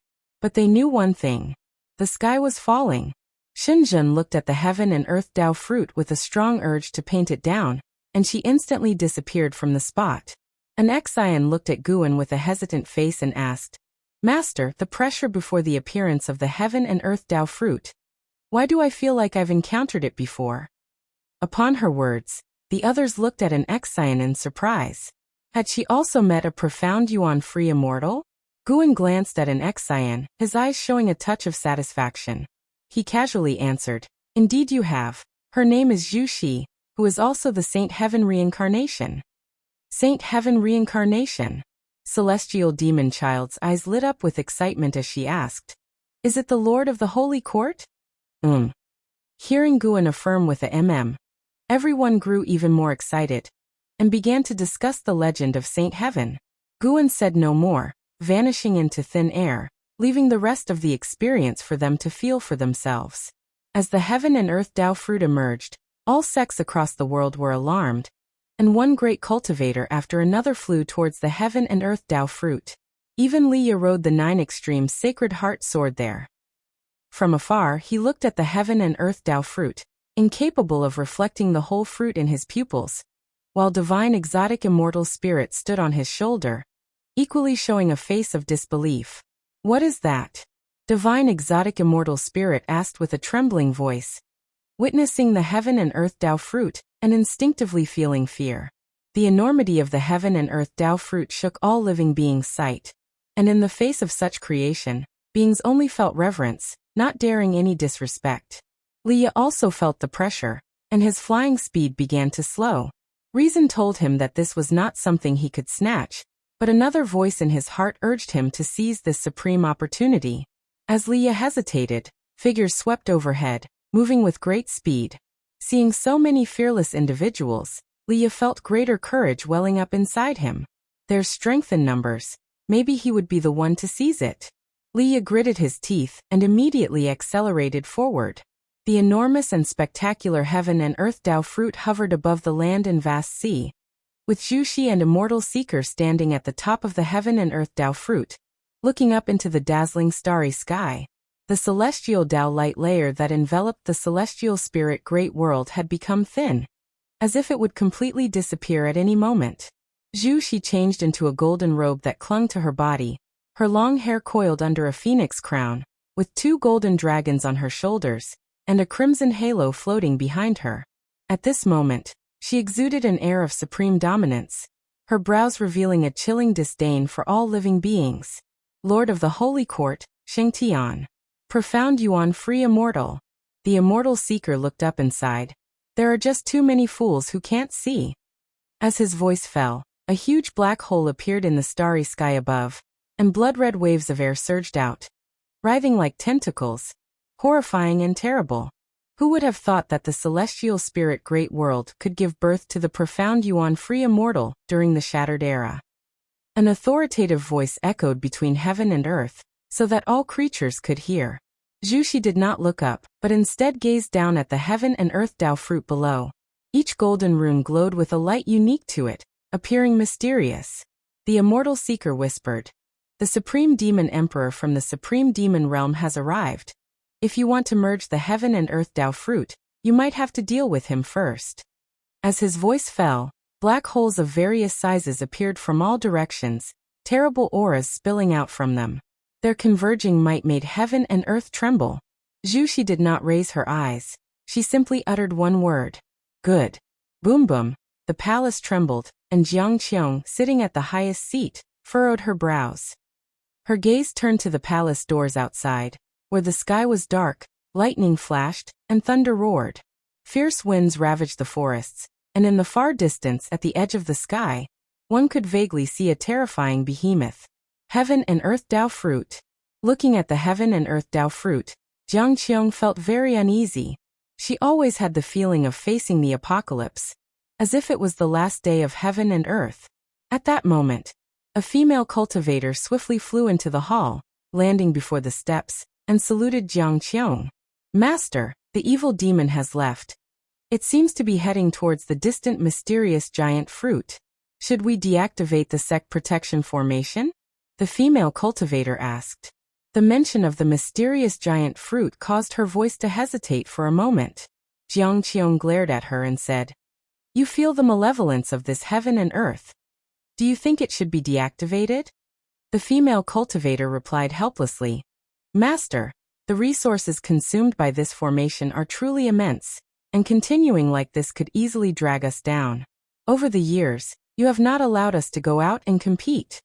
Her voice trailed off with a hint of resentment. Jiang Qiong responded, "You must have seen other cultivators from sects that joined the struggle. Haven't you noticed a common trait amongst them?" The female cultivator asked in surprise, "What trait?" "They all become mad, bold, even obsessive. Once they set foot on this path, it seems they can never turn back. I'm not sure if my current decision is right, but if the disciples of Gathering Flower sect become like that, then sooner or later, the sect will perish." Jiang Qiong's words plunged the female cultivator into silence. She thought carefully about the faces of those people. They did seem off, with a crazed posture. The palace continued to tremble violently, with hot or icy winds blowing in intermittently. Just as the female cultivator was about to leave, a voice full of oppression rang out. "Shengtian, I did indeed underestimate you, but the path you've chosen will surely lead to your doom." The voice of the Supreme Demon Emperor, tinged with fear. Jiang Qiong didn't know who the voice belonged to, but she knew of Shengshen's legend. Demons rampage, and immortal gods fight amongst themselves. Even in the Nirvana realm, facing such a cataclysm, are we any different from mortals? Jiang Qiong's voice was intricate with emotion as she looked at her disciple and said somberly, "In such turbulent times, the best we mortals can do is to hide, not like moths to a flame trying to fight for something. We can't compete for such an opportunity." Search the novel Fire Net website on Google to access chapters of novels early and in the highest quality. If you find any errors, ads pop up, ads redirect, broken links, non-standard content, etc., please let us know. Report so we can fix it as soon as possible. Chapter 548. The strongest in the world. The shout of the Supreme Demon Emperor made all beings realize the strength of Shengtian. Those ancient legends resurfaced in everyone's minds. Before the changing of the eras, Shengtian was the most powerful existence between heaven and earth and was the supreme ruler, the true sovereign of heaven and earth. Later on, she vanished, and many influential figures emerged in the world, causing her name to be seldom mentioned. What was Shengtian doing? Just how strong was she? Countless creatures gazed at the heaven and earth Dao fruit suspended above the ground, speculating in their hearts. Shengtian had a very positive image, and in front of such terrifying celestial phenomena, the beings who knew of her began to hope that she could save everything. Inside the Taoist field of the beginningless, Guan stayed in his own room, watching the battle. Zhu Shi was absorbing the power of the heaven and earth Dao fruit while resisting the offensive from the supreme demon realm. Facing thousands alone, displaying immense strength. That supreme demon emperor was also a profound yuan-free immortal, and even at the same realm, with a group of powerful subordinates assisting him, he was still unable to gain the upper hand over Zhu Shi. At this rate, Zhu Shi would certainly merge with the heaven and earth Dao fruit.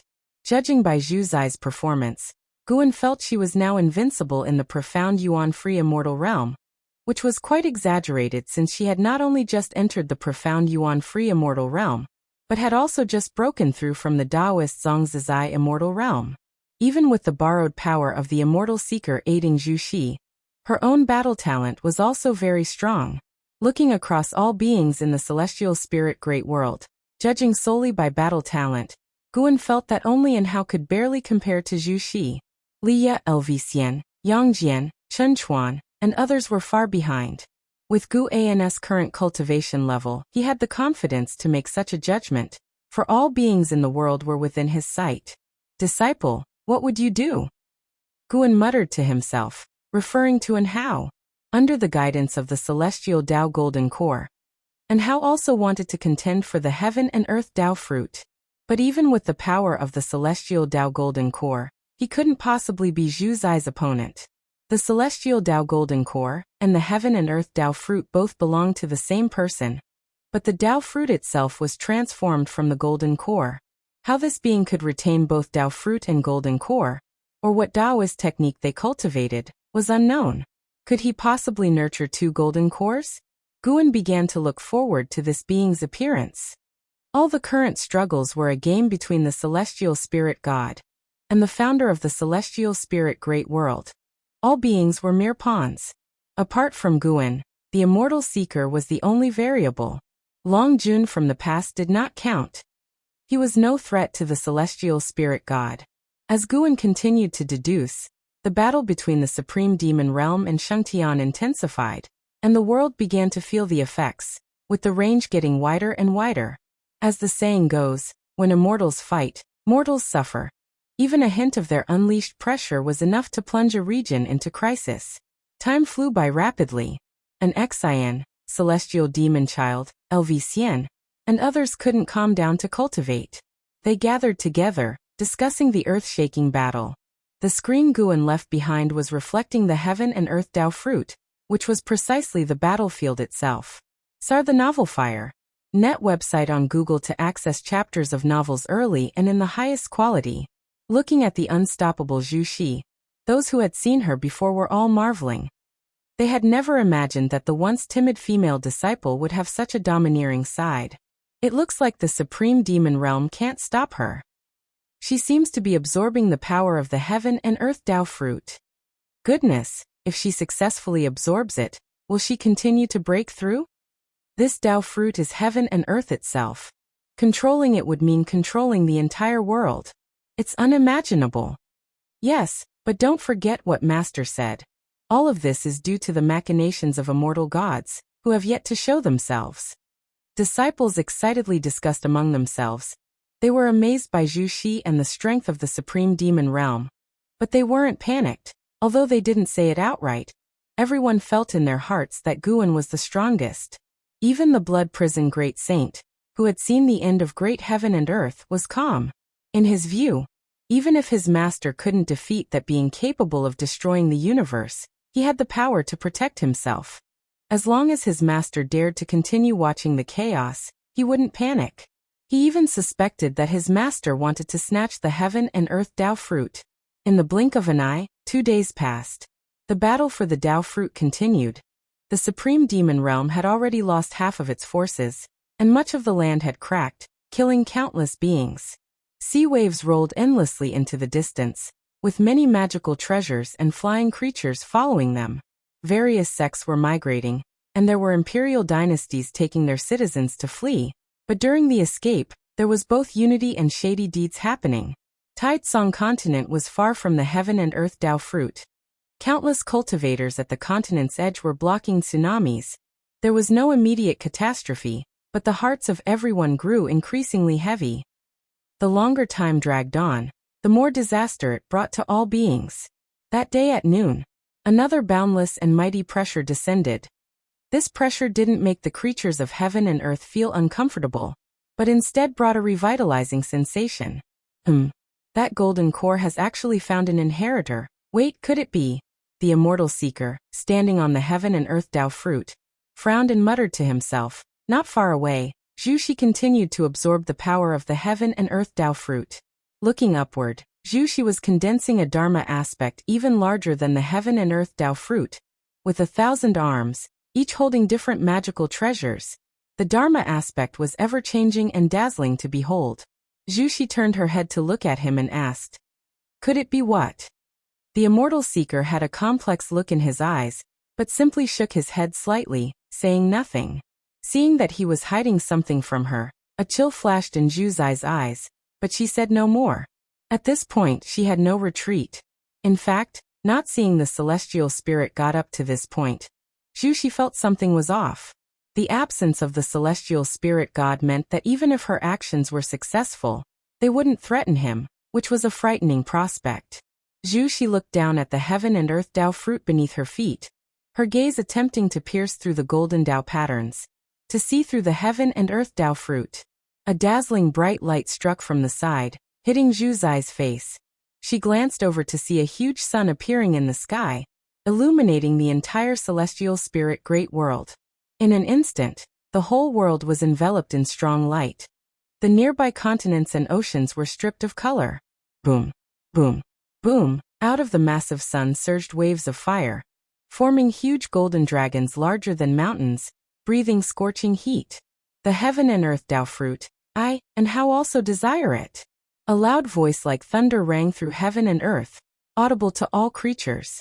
The name and how instantly embedded itself in the memory of all beings. Those who knew him were incredulous, and those who didn't felt tense.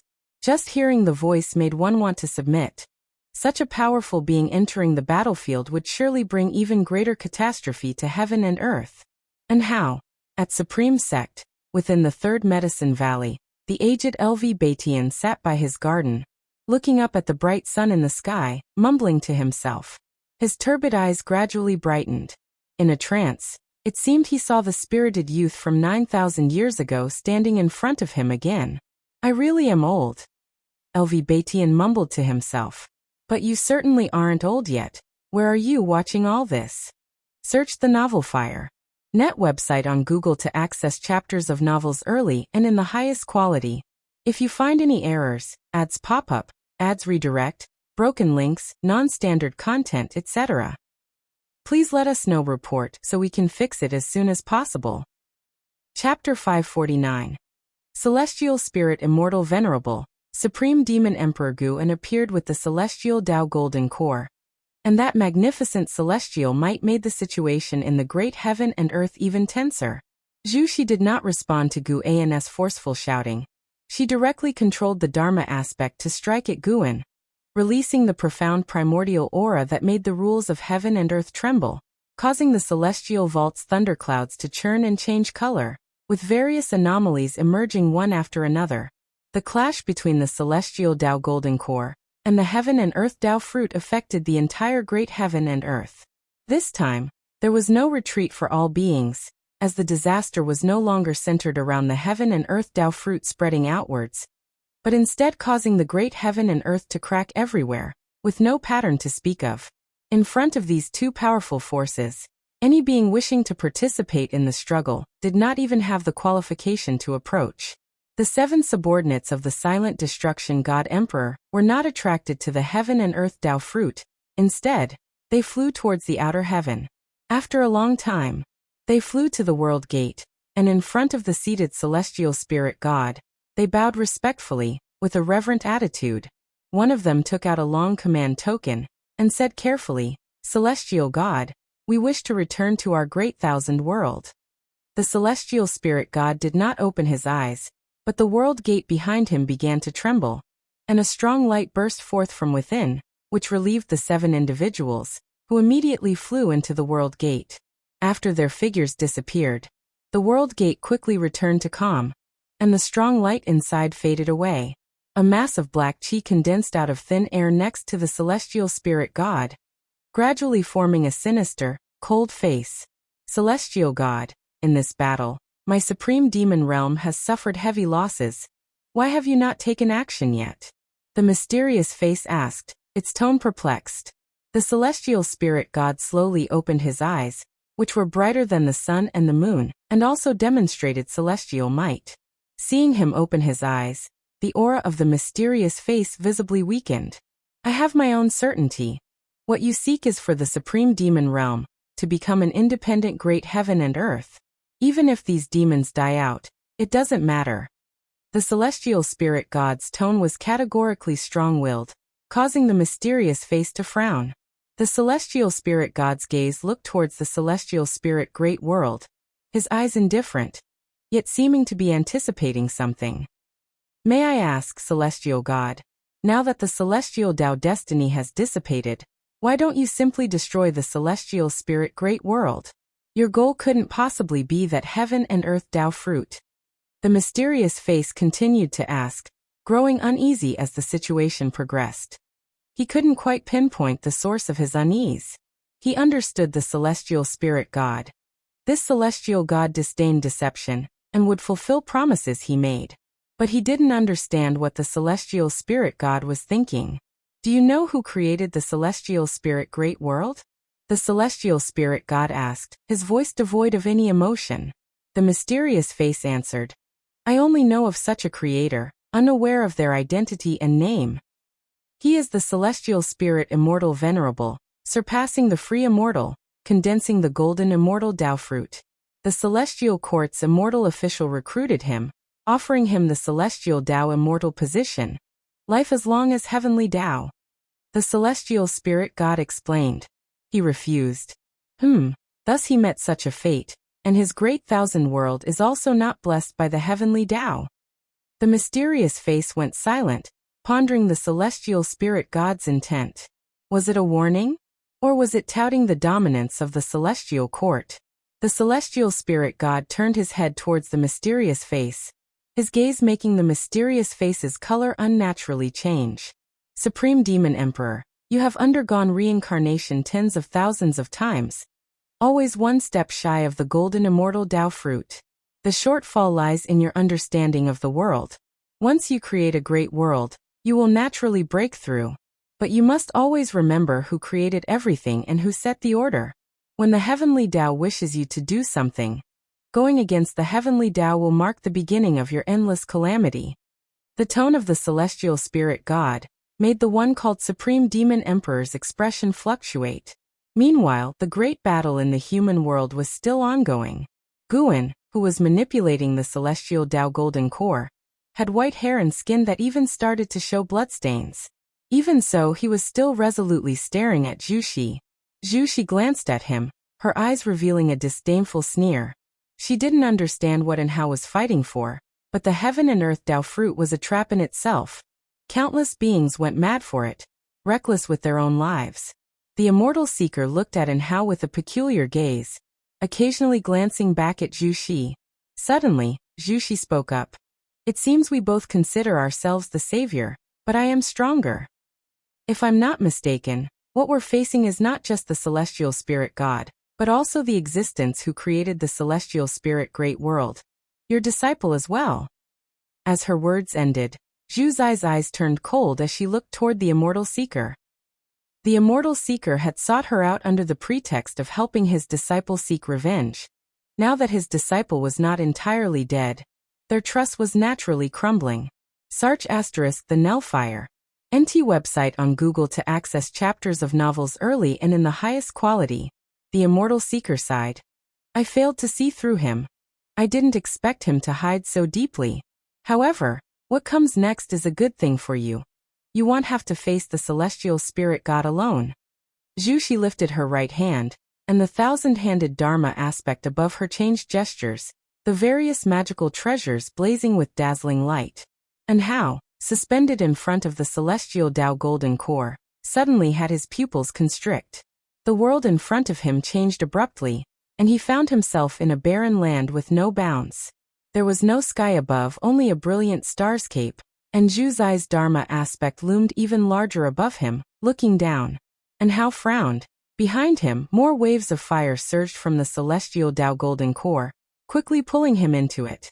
One of us will be possessed by him, and even though you are also a disciple of Master, his favorite disciple, I won't give up on myself. Zhu Zai's voice echoed beneath the starry void, filled with an oppressive force. Within the celestial Tao golden core, an eye appeared, occupying the entirety of it, bearing a resemblance to Enhao's eyes, yet different. Meanwhile, in reality, the celestial Tao golden core collided with Zhu Zai's Dharma aspect, scattering it before landing on the heaven and earth Tao fruit, while Zhu Xi and the immortal seeker had vanished without a trace. From a cosmic perspective, the celestial spirit great world burst into a wave of shock force, spreading extravagantly through the universe. The layers of celestial Tao light completely dissipated, and the beings fleeing to outer heaven were eradicated by the shock, utterly annihilated. The evil demons assaulting the heaven and earth Tao fruit from the supreme demon realm were wiped out. In contrast, the cultivators from the human world remained unharmed. Elsewhere, in front of the world gate, the celestial spirit god slowly rose to his feet. Just as the supreme demon emperor was about to speak, he sharply turned his head, showing a look of shock. This aura, How is it possible? Is he really still alive? Exclaimed the Supreme Demon Emperor. The celestial spirit god raised his right hand, and a giant axe appeared in his grip, spiraling with celestial Tao flame. It was the white flame that symbolized absolute order. I have been looking forward to this battle for a long time, forgetting how many years it has been. The voice of the celestial spirit god resounded, his tone becoming excited for the first time, tinged with a trace of fervor. Far away in the Taoist field of the beginningless, Guan suddenly sat up, his expression peculiar, and his eyes filled with surprise. How are he actually? Guan noticed that Enhao's physical body had merged with the heaven and earth Tao fruit, even evolving into a different aura. It felt like the awakening of a past life, yet different. Enhao was undoubtedly connected to the founder of the celestial spirit great world, but likely not a reincarnation. While surprised by Enhao's transformation, the strength of the celestial spirit god was something neither Enhao nor the heaven and earth Tao fruit could contend with. It would ultimately be up to him to make a move. Good. Guan stood up and began to limber up inside the room, forming a stark contrast with the celestial spirit god before the world gate. He was eager to try. The other, invincible to the world.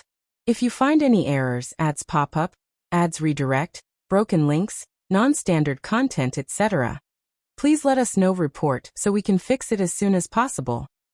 Chapter 550.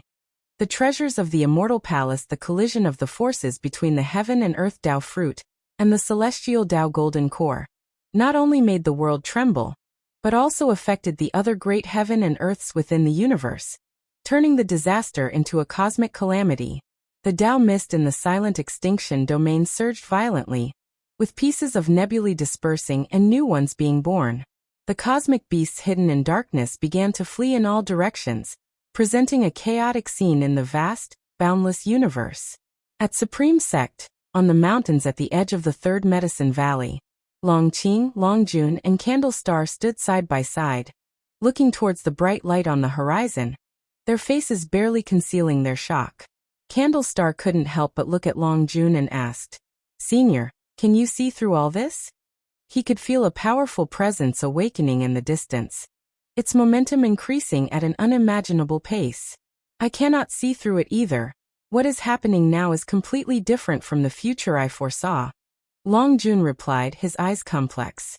Longqing caught a glimpse of Longjun's expression with his peripheral vision, and sensed the unrest and confusion of this elder.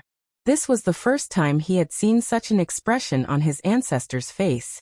He looked back towards the horizon, his emotions mixed. "Brother Enhao, Zhu Shi." Longqing murmured these two names in his heart. Both were fellow disciples, and although Zhu Shi was Saint Heaven reincarnated, they had this connection. How could he not be affected? Wuxia world. Sight he realized he truly wasn't the master's most favored disciple. Enhao and Zhu Shi had already been able to dominate the trends of heaven and earth, while he could only hide within Medicine Valley to cultivate his divine skills, which were profound and unfathomable, and how much longer it would take to master them was unknown. All living beings were enveloped by the bright light, and everything lost its color. Even mortal spirits could feel the oppressive force swiftly strengthening, but miraculously, this didn't extinguish the mortal spirits. From the view of the universe, at the center of the celestial spirit great world, there was a mass of strong light, and this light was rising. Within the strong light, two figures were battling, Zhu Shi and Enhao. Zhu Zai's Dharma aspect shrank to 10,000 zhang tall, completely suppressing Enhao, who had turned into a bloodied figure, his physical body occasionally exploding but quickly coalescing again. Both were utilizing the power of heaven and earth, but Zhu Zai's cultivation level was far superior to Enhao's, the gap in strength vast. "You're no match for me, give up."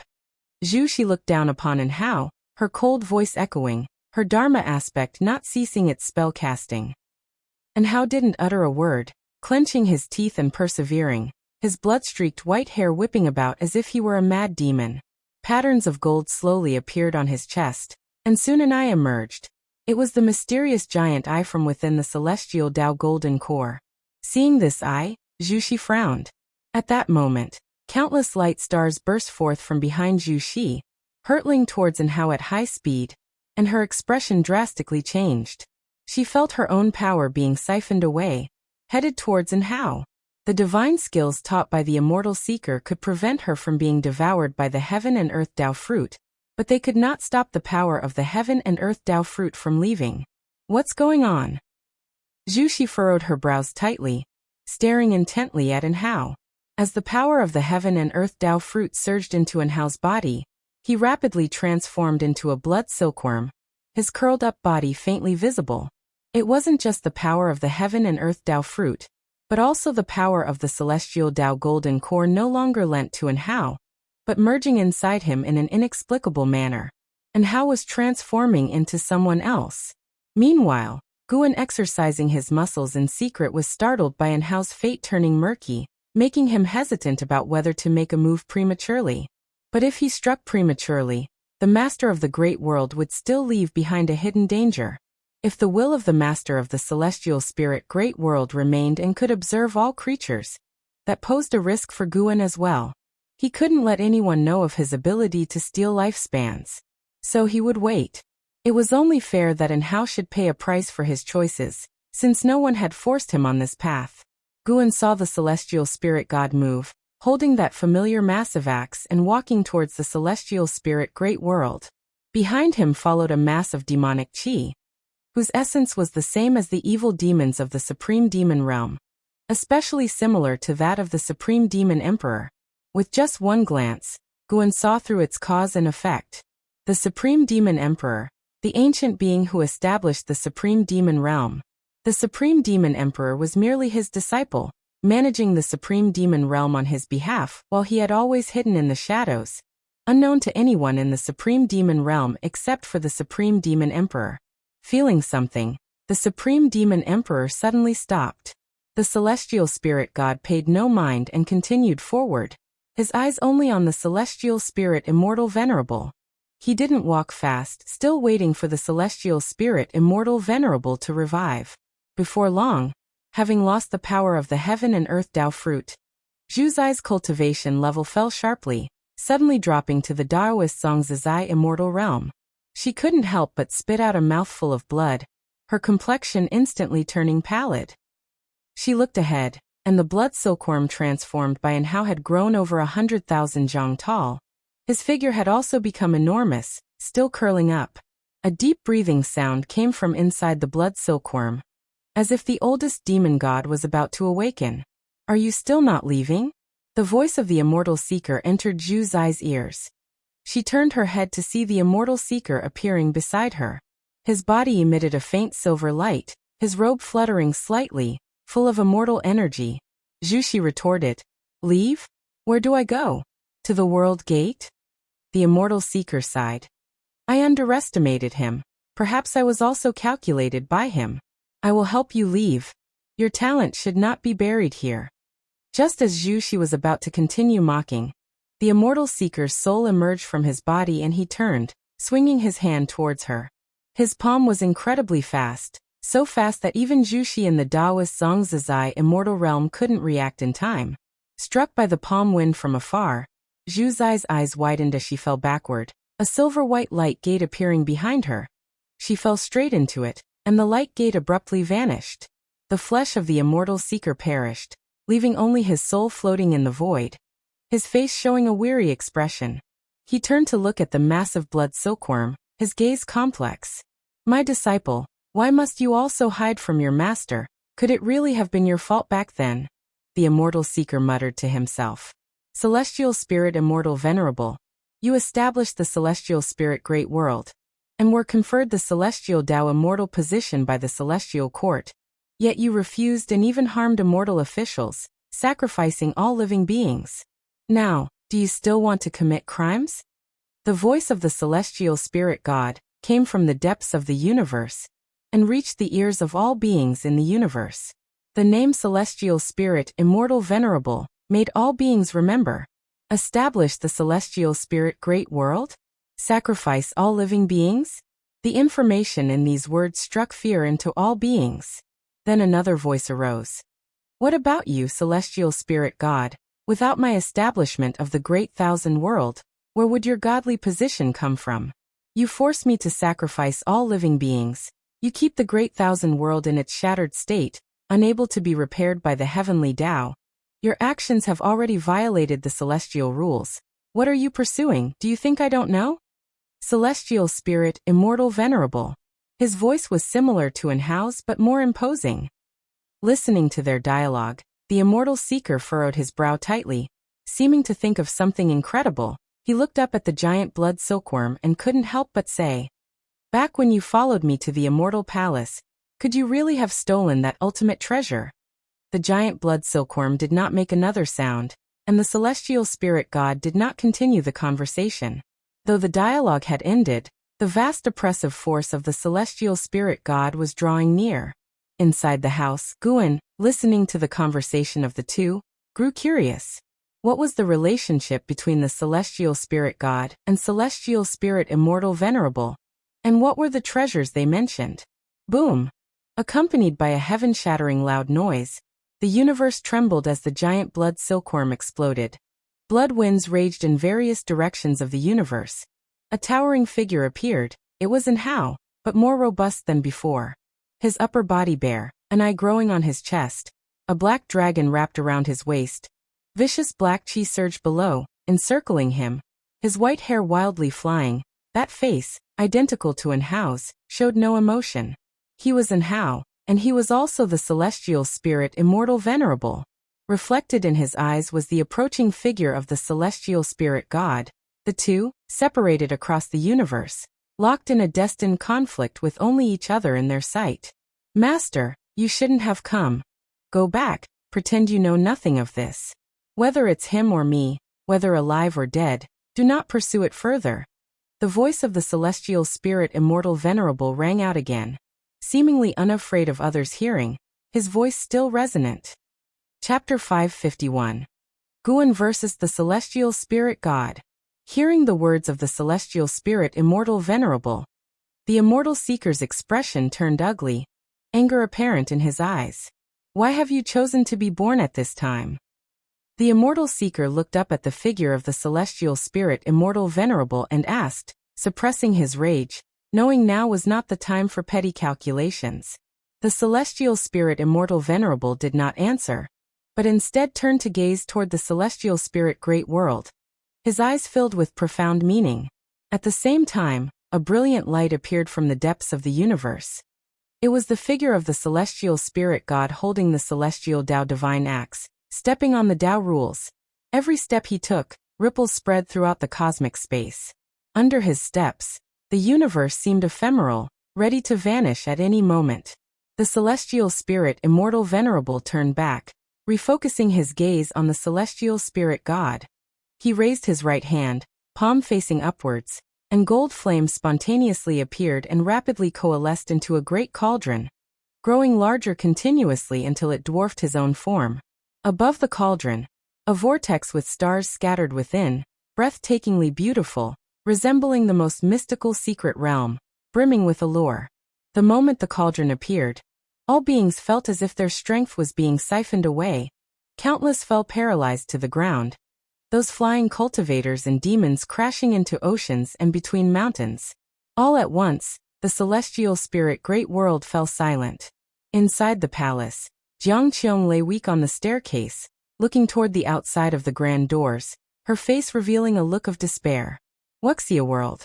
Sight Wuxia world. Sight. She felt her mana and chi power being drawn out in an instant, even her divine sense disappearing without a trace. Her Tao practice accumulated over nearly 10,000 years. How could this be?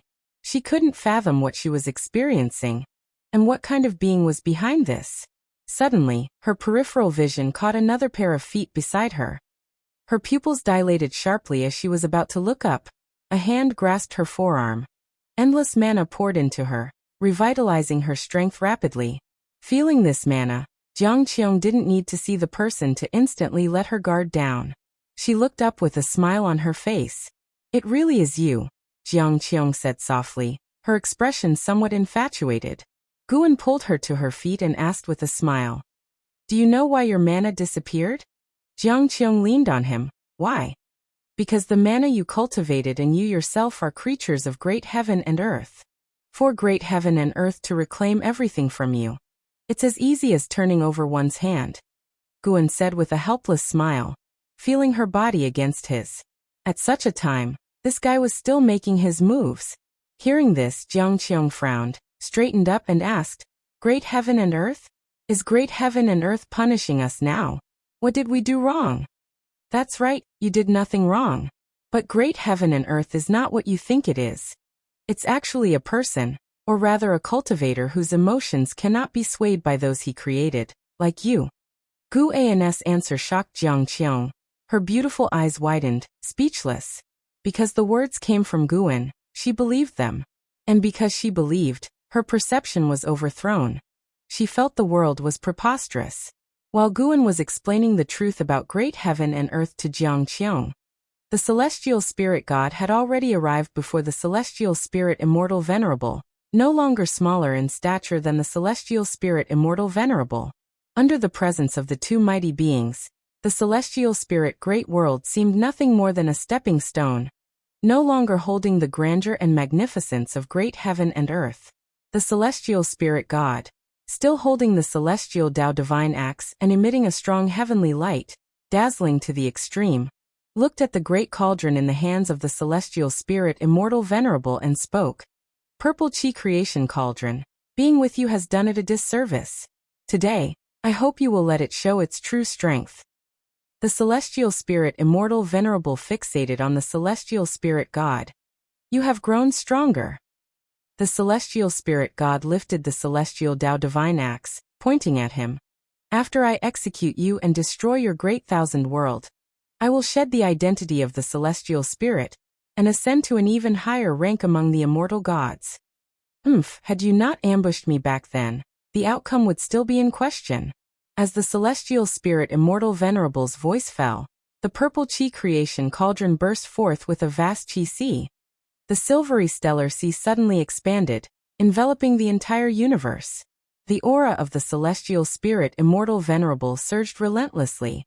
He was absorbing the power of all things in the universe, including the powers of those great worlds. The celestial spirit god still did not make a move. The soul of the immortal seeker floated in the distance, his gaze locked on the celestial spirit god. He could tell that the celestial spirit god had utter contempt for the celestial spirit immortal venerable. Has he reached a higher realm? The immortal seeker frowned, feeling uneasy. It was not just him. Even the celestial spirit immortal venerable could feel the disdain from the celestial spirit god. At that moment, within the celestial spirit immortal venerable, inside a dark space, and Hao stood beside the celestial spirit immortal venerable, both gazing ahead. 100 yards away, a screen of light suspended, showing the figure of the celestial spirit god. Looking at the immovable celestial spirit god, the disheveled and Hao felt uneasy. He turned to the celestial spirit immortal venerable and asked, Are you confident? The celestial spirit immortal venerable, dressed in a white robe, looked very similar to an Hao, though with a more weathered face. I can only do my best, and besides, I have no other choice, do I? The celestial spirit immortal venerable replied, his answer darkening in Hao's expression. The celestial spirit immortal venerable turned to Hao with a smile. Don't worry too much. With my abilities, even if I cannot defeat him, helping you to escape to safety is hardly a difficult task. And Hao was not pleased, he asked. Why do you treat me this way? He had a suspicion in his heart but dared not voice it. You guessed right, but also not quite. You can indeed be considered my child, but not in the way you understand birth. You were conceived from my own Tao, and it was my choice to let you be born where you were. As long as you are within my great thousand world, I could even keep you immortal. I have always been watching over you. The celestial spirit immortal venerable continued. Chapter 551. Guan versus the celestial spirit god. _2 And Hao didn't feel shocked. In the thousands of years he had spent comprehending the celestial Tao golden core, he had long sensed that his destiny pattern was extraordinary, which is why he could feel his own mission. He stared at the celestial spirit immortal venerable and asked, The change of era, was it your active choice, or was it the choice of the heavenly Tao? If there were no change of era, the celestial Tao light layer weakening, How would the celestial spirit god dare to make a move? In the process of his comprehension of the heavenly Tao, he could feel the suppression of the so-called immortal gods by the heavenly Tao. That's right, it was my active choice, replied the celestial spirit immortal venerable, his gaze fixed on the celestial spirit god in the light screen. And how immediately became anxious and asked, "Why? You know I need time to grow. Given time, I would surely be able to help you eradicate the celestial spirit god and aid in your resurrection." He had absolute confidence in his talent. The celestial spirit immortal venerable turned to look at him, his eyes complex, and said, "Child, you truly are my most perfect creation. You make me prouder than the entire great thousand world. But it's not that I don't give you time. It's because there are existences in the world that are even more terrifying than the celestial spirit god." What existences? And how frowned and asked. Today, the number of powerful beings ravaging the celestial spirit great world were countless, and many names flashed through his mind. At that moment, in reality, the celestial spirit immortal venerable's right hand raised, and the purple chi creation cauldron took flight, spinning, the mouth of the cauldron facing the celestial spirit god. Boom! A majestic force that made the entire universe tremble erupted from the cauldron mouth, and a vast silver-blue chi burst forth, grand and unstoppable, illuminating the celestial vault of the celestial spirit great world. Wuxia world. Sight countless creatures lying on the ground looked up to see the celestial vault disappear.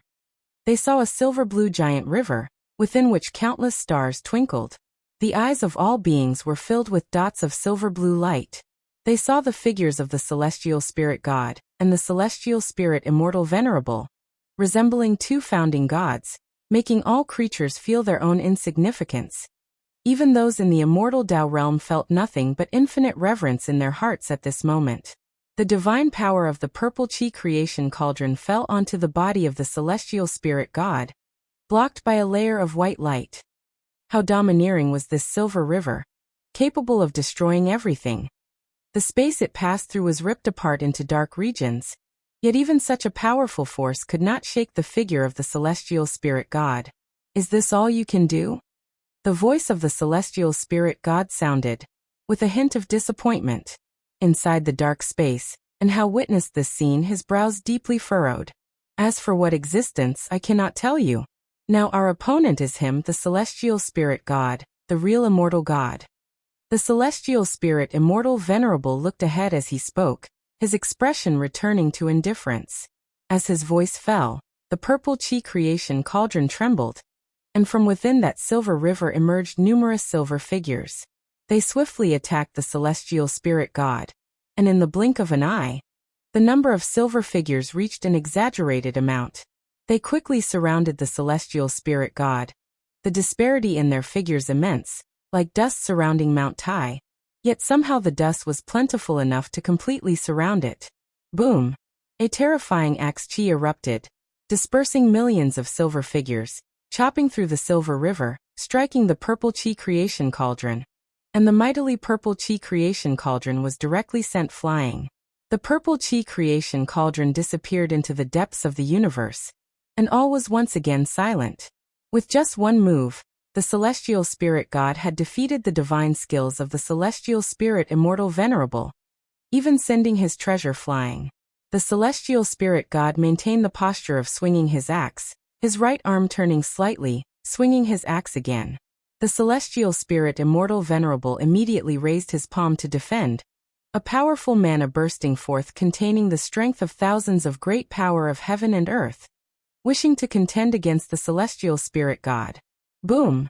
A deafening roar resounded in the ears of all beings, and they faintly heard something like the sound of shattering crystal. Facing the attack of the celestial spirit god, the great magical power of the celestial spirit immortal venerable could not hold on, and was directly dispersed.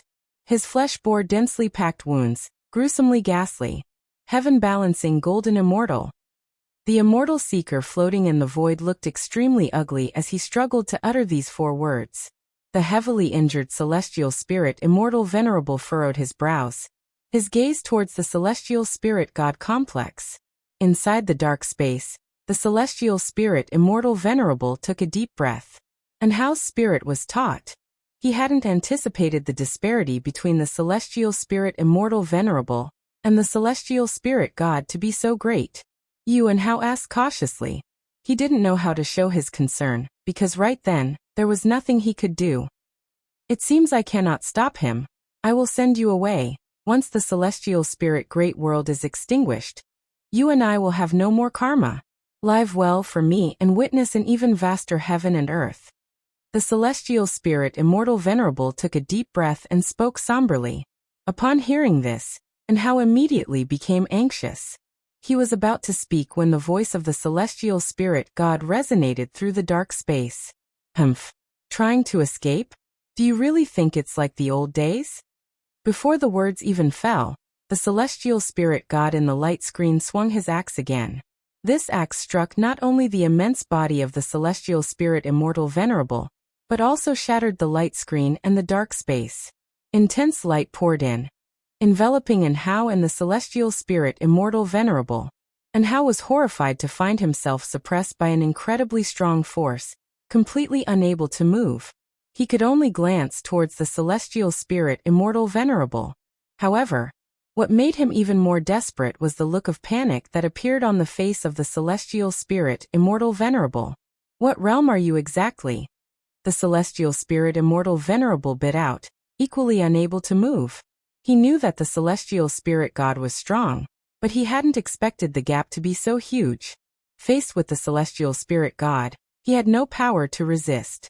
In the midst of the blinding light, the celestial spirit god, just like before, stepped forward, seemingly symbolizing a divine power of destruction, unstoppable. Heaven-balancing golden immortal mid-stage. The voice of the celestial spirit god echoed through the space that was breaking apart, causing the celestial spirit immortal venerable to lose his composure.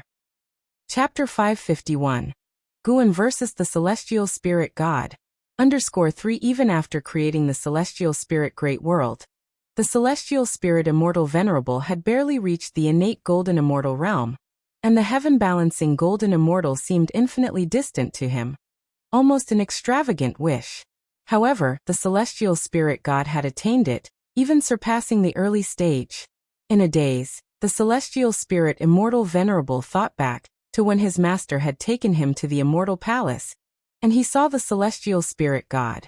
At that time, the celestial spirit god was merely his junior, who had appeared in the immortal palace because the master of the immortal palace had taken notice of his talent.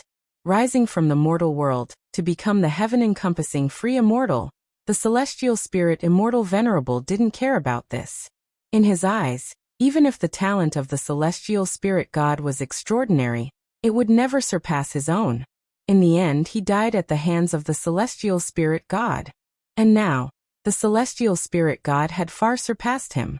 Throughout the long years of death, the celestial spirit immortal venerable could sense the presence of the celestial spirit god. The celestial spirit god had never left, which means the celestial spirit god had achieved the heaven-balancing golden immortal by meditating and attaining enlightenment on his own. Thinking of this, the celestial spirit immortal venerable's pride was completely shattered. He totally lost his spirit. Senior. Senior. Faint voices reached the celestial spirit immortal venerable's ears, but they could not awaken his fighting spirit. Father. Suddenly, the celestial spirit immortal venerable felt a jolt like thunder awakening him. He instinctively turned his head and saw Hao looking at him, his face fierce. Father. Since you are my father, you cannot just surrender. Even if you die, you must die fighting. Hao gritted his teeth and roared, struggling to speak as he was unable to move. Sir, the novel Fire. Net ** website on Google to access chapters of novels early and in the highest quality. He could accept defeat, he could accept death, but he could not accept the celestial spirit immortal venerable losing confidence. Ever since his parents died in his childhood, he too had fantasized about them still being alive. Facing a demon beast back then, his father was just a mortal who, in order to protect him, fearlessly drew the beast away. It was his father's example that gave him the courage to fight to the death to protect an Xian from the same village. Later he met Guan, the most important mentor of his life, whose strength and fearlessness guided him. The fear of the celestial spirit immortal venerable made Enhao angry. He would not allow the celestial spirit immortal venerable to display such loss of composure. What fear is there in death?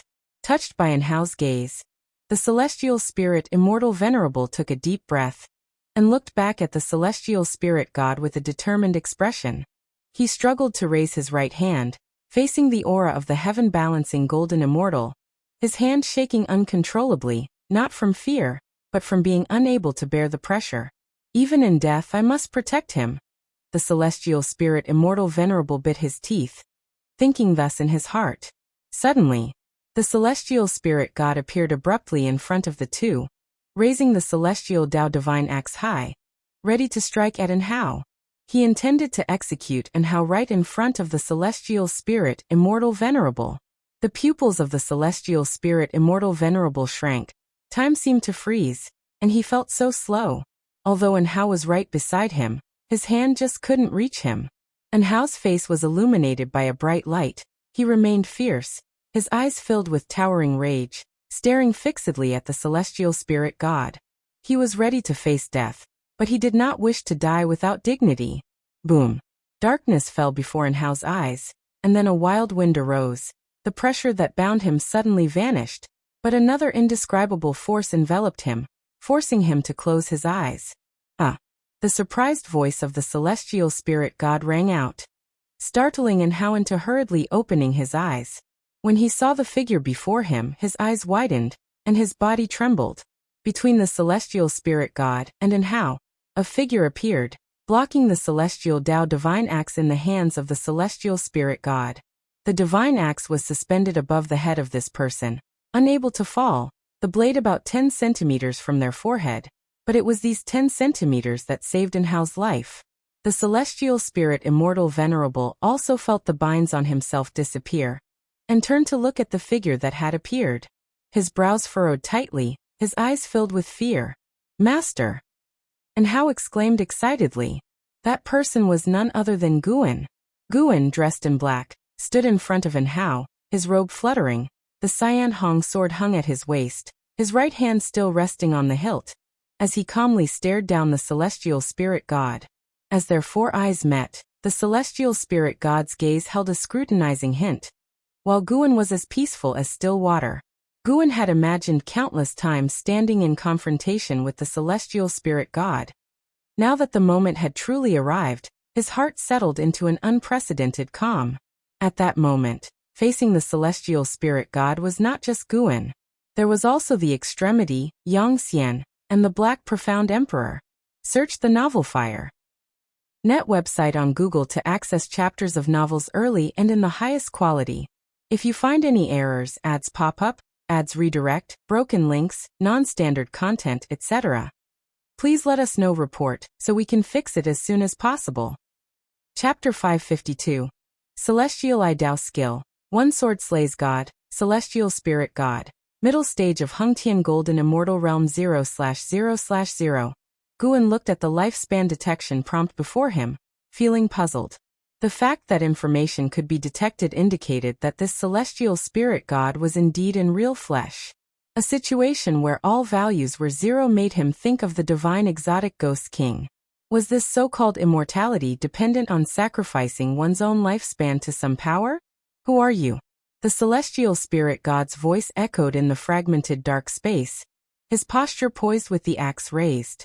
Guan stood before him, gazing calmly and said, as an immortal god, yet you seek to annihilate all beings in the great world. I really want to know, is this your own principle of action, or the will of the celestial court? In his past life while he was still on Earth City, he had heard of the myths of the celestial court, with both positive and negative aspects. The status of the celestial court in mythology was undeniably recognized by the Huaxia people. This life, whenever he heard of the celestial court, his feelings were complex, joyful yet anxious. He was joyful that the name of the celestial court could reach the earth where he came from. Was there hope for him to return? Anxious because, if the celestial court truly existed, would his writings of Journey to the West and the investiture of the gods alarm the celestial court? These emotions had been smoothed out as time passed. The celestial spirit god looked at Guan and asked, Is it important? Very important. The answer made the celestial spirit god fall silent for a moment. The celestial spirit god solemnly said, "The heavenly Tao has its celestial rules. Celestial gods have their own choices." This response slightly changed Guan's view of him. By this point, that the celestial spirit god could maintain the image of the celestial court was enough to prove his loyalty to it. And it also indicated that his attitude towards the celestial spirit great world stemmed from personal feelings. A force more powerful than the celestial spirit god erupted, repelling him, and the collapsing dark space shattered as well, transporting them back into the cosmos. Tao protecting divine essence. The powerful divine power dispersed the celestial Tao divine light, surrounding the celestial spirit god, revealing his true form. He was dressed in heavy silver armor, his helmet adorned with a silver dragon, his breastplate resembled a qilin, shoulder pads with phoenixes spreading their wings, and a red belt emanating pieces of world power. In his hand, the celestial Tao divine axe contained vast heavenly power, blazing and imposing. An astonished expression appeared on the stern face of the celestial spirit god. Just one move, and he felt that the other's cultivation level was not weaker than his own. With such Tao practice, why intervene in the calamity of the great world? The celestial spirit god stared intently at Guan, and asked in a deep voice. He could feel boundless way of cause and effect enveloping the cosmos, and there was no escape for him. Even the connection to the heavenly Tao was severed. The opponent was exceedingly adept in the way of cause and effect. Guan raised his right hand. The celestial star sword appeared in his grasp, and the blade wrapped itself in dazzling sword light, intensely bright. And Hao looked at Guan holding the sword, his emotions surging, feeling as if his blood was boiling, his face turning bright red. The celestial spirit immortal venerable looked at Guan with a complex look, especially noticing in Hao's expression, and felt even more mixed emotions. At this moment, the beings within the celestial spirit great world could not see the confrontation outside. They could only see the cosmic starry sky, and the whole world silenced because of it. The beings were very nervous, unclear about what was to come. On a dilapidated island, Leah lay on the cliff, struggling to look up. The divine exotic immortal spirit appeared on his shoulder, excitedly looking towards the universe. Leah could feel its excitement and immediately guessed the reason. His expression turned complex, but it was as though a burden had been lifted from his heart. Indeed, it still depends on you. You are the true protector of this world, unparalleled. Leah gazed at the cosmic starry sky. Thinking thus, his eyes gradually filled with admiration. Just as this thought occurred, a sword light burst through the cosmic starry sky, illuminating the heavens and earth, making Leah instinctively close his eyes. In the cosmic void, the celestial spirit god froze in place, the darkness behind him cleaved in two by a streak of sword light. Still gripping the celestial Tao divine axe, trembling all over. He fixated on Guan ahead, while Guan maintained the sword-swinging posture. The body of the celestial spirit god developed cracks, divine blood seeping out, his condition greatly resembling in Hao's. So fast. The celestial spirit immortal venerable stared at Guan, his expression grave. He hadn't seen clearly how Guan had swung his sword, and Hao's sense of it wasn't as profound, but he could tell that his master had suppressed the celestial spirit god's momentum, which excited him. The celestial spirit god's gaze sharpened, suddenly leaping up. Nearly instantly he burst forth with an even stronger aura, a vast sea of light appearing above him in the universe, and the celestial spirit god plunged into it, vanishing from sight. Soon after, within the light sea, a massive eye appeared. As this colossal eye opened, eyes of all sizes appeared from every direction in the universe, densely surrounding Guan and the two others, all these eyes fixated on them. Far away, the immortal seeker witnessed this scene, his expression changing once again. Celestial Eye Tao skill, he actually mastered such a great divine power. The immortal seeker was no longer startled for the first time by the celestial spirit god. He hadn't expected that he was still underestimating the celestial spirit god. His gaze unintentionally switched to Guan. For some reason he could not see Guan's true face, indicating that the other party was using some powerful method to isolate his senses. However, looking at Guan's figure, It felt familiar, as if he had met him before. But no matter how much he thought, he just couldn't remember. He didn't think he had a poor memory. Rather, the other had employed the power of cause and effect. The celestial spirit god had astonished him. And this suddenly appearing mysterious existence also filled him with curiosity and awe. All these years, in the great thousand world, you are the first one to force me to exert my full strength. Those who defy the heavenly Tao should be reduced to ashes and smoke. The voice of the celestial spirit god echoed, authoritative and domineering. In an instant, countless celestial eyes burst open in the starry sky, their pupils emanating multicolored lights. Almost instantly, Guan's mana enveloped celestial spirit immortal venerable, and the celestial spirit great world below. The universe began to twist violently, distant meteors ignited into towering flames, while others were frozen solid. The celestial Tao skill can invoke the power of the heavenly Tao, allowing the 3,000 great Tao to aid him. This skill could destroy the great thousand world. The face of the celestial spirit immortal venerable was solemn as he spoke. And saw streams of nebulous starry seas appear in the distance, ravaging the cosmic void. Everything before him seemed chaotic, and even made him feel dizzy. An invisible force was invading him, an eerie sensation he had never experienced before. The celestial spirit immortal venerable looked at Guan and said, once the celestial Tao skill is employed, you are essentially making enemies with the 3,000 great Tao. You cannot. He hadn't finished speaking when Guan suddenly swung his sword, and a silver-blue sword shadow appeared out of nowhere, sweeping across the dazzling, illusionary universe. In front of this sword shadow, meteors, heaven and earth, star clouds, and sun and moon all seemed insignificant. With one slash, thousands of celestial eyes were completely extinguished. Above, the sea of celestial light was also slashed away, revealing the figure of the celestial spirit god.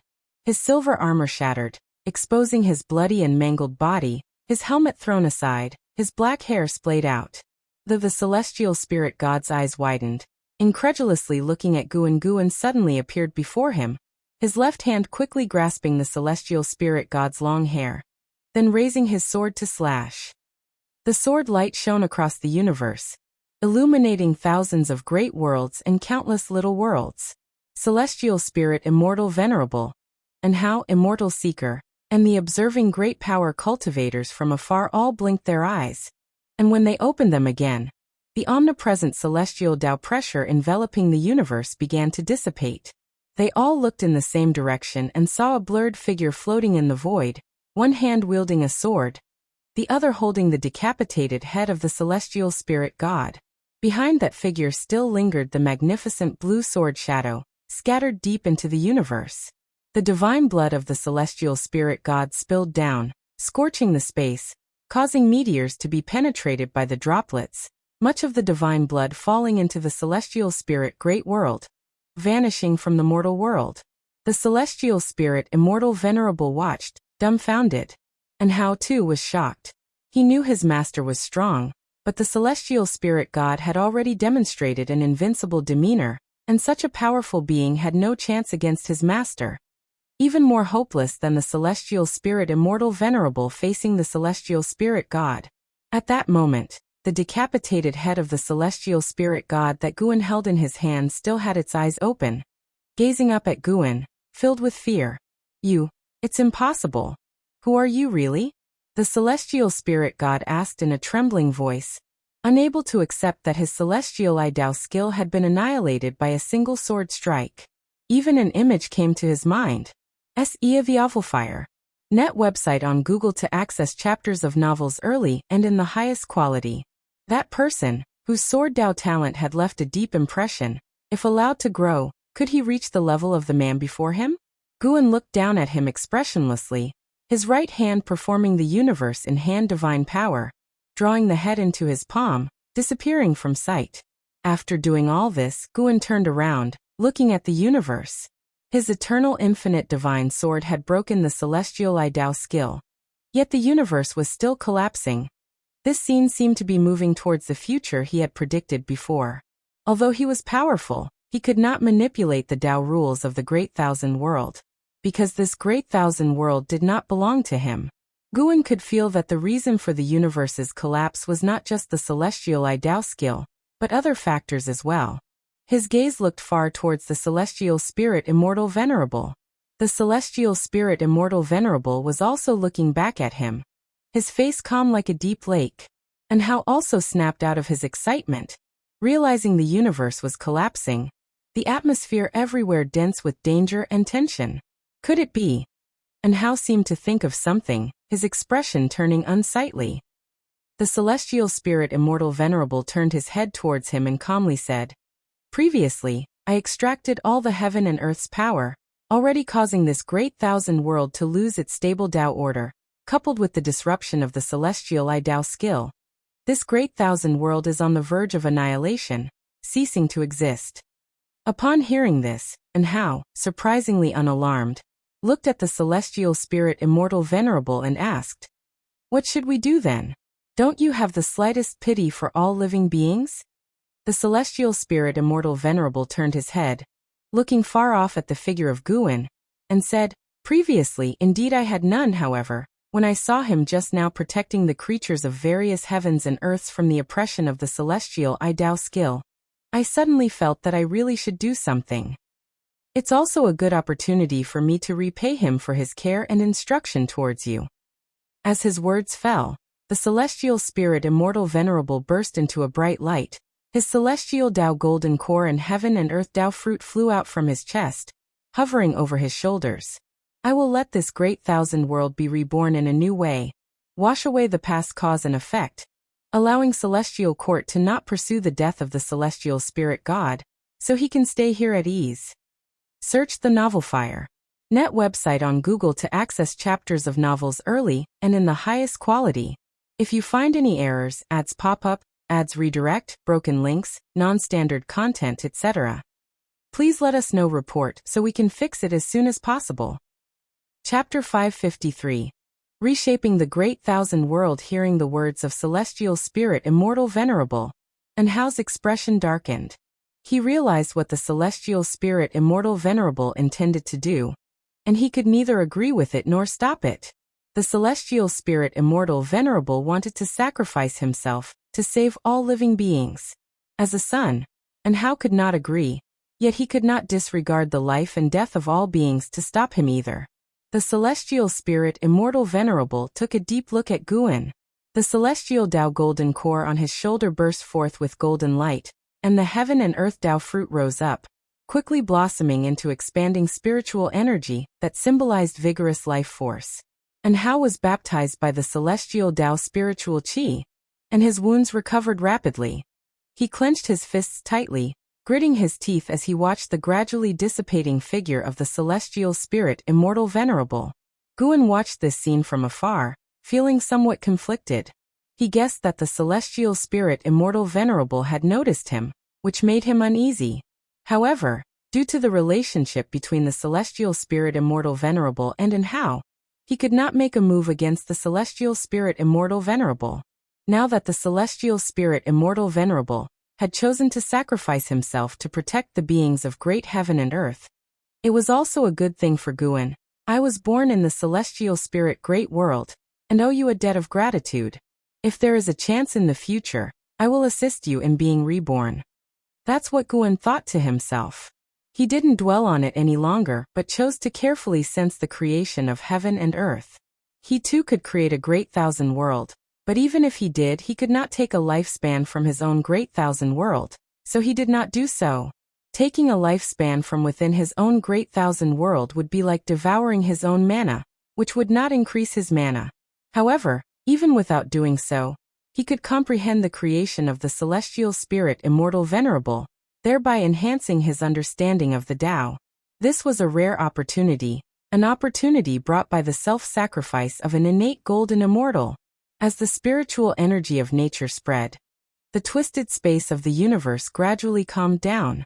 The beings of the celestial spirit great world, being the first to be swept by the nature's spiritual energy, recovered their chi power. The celestial vault also quickly took shape, replacing the view of the cosmic starry sky. Everything was returning to normal. At that moment, the immortal seeker unexpectedly flew towards Guan. If it weren't for their past acquaintance, Guan wouldn't have let him approach. With the mystery of the celestial dark purple micro Saint Dao body, even when the immortal seeker arrived in front of Guan, he still couldn't see his true form. Looking at the blurred image of Guan, the immortal seeker took a deep breath and said, "Fellow Taoist, by slaying the celestial spirit god, you will bring immense troubles upon yourself. Each immortal god holds a position in the celestial Tao. Once they fall, the celestial court must be aware.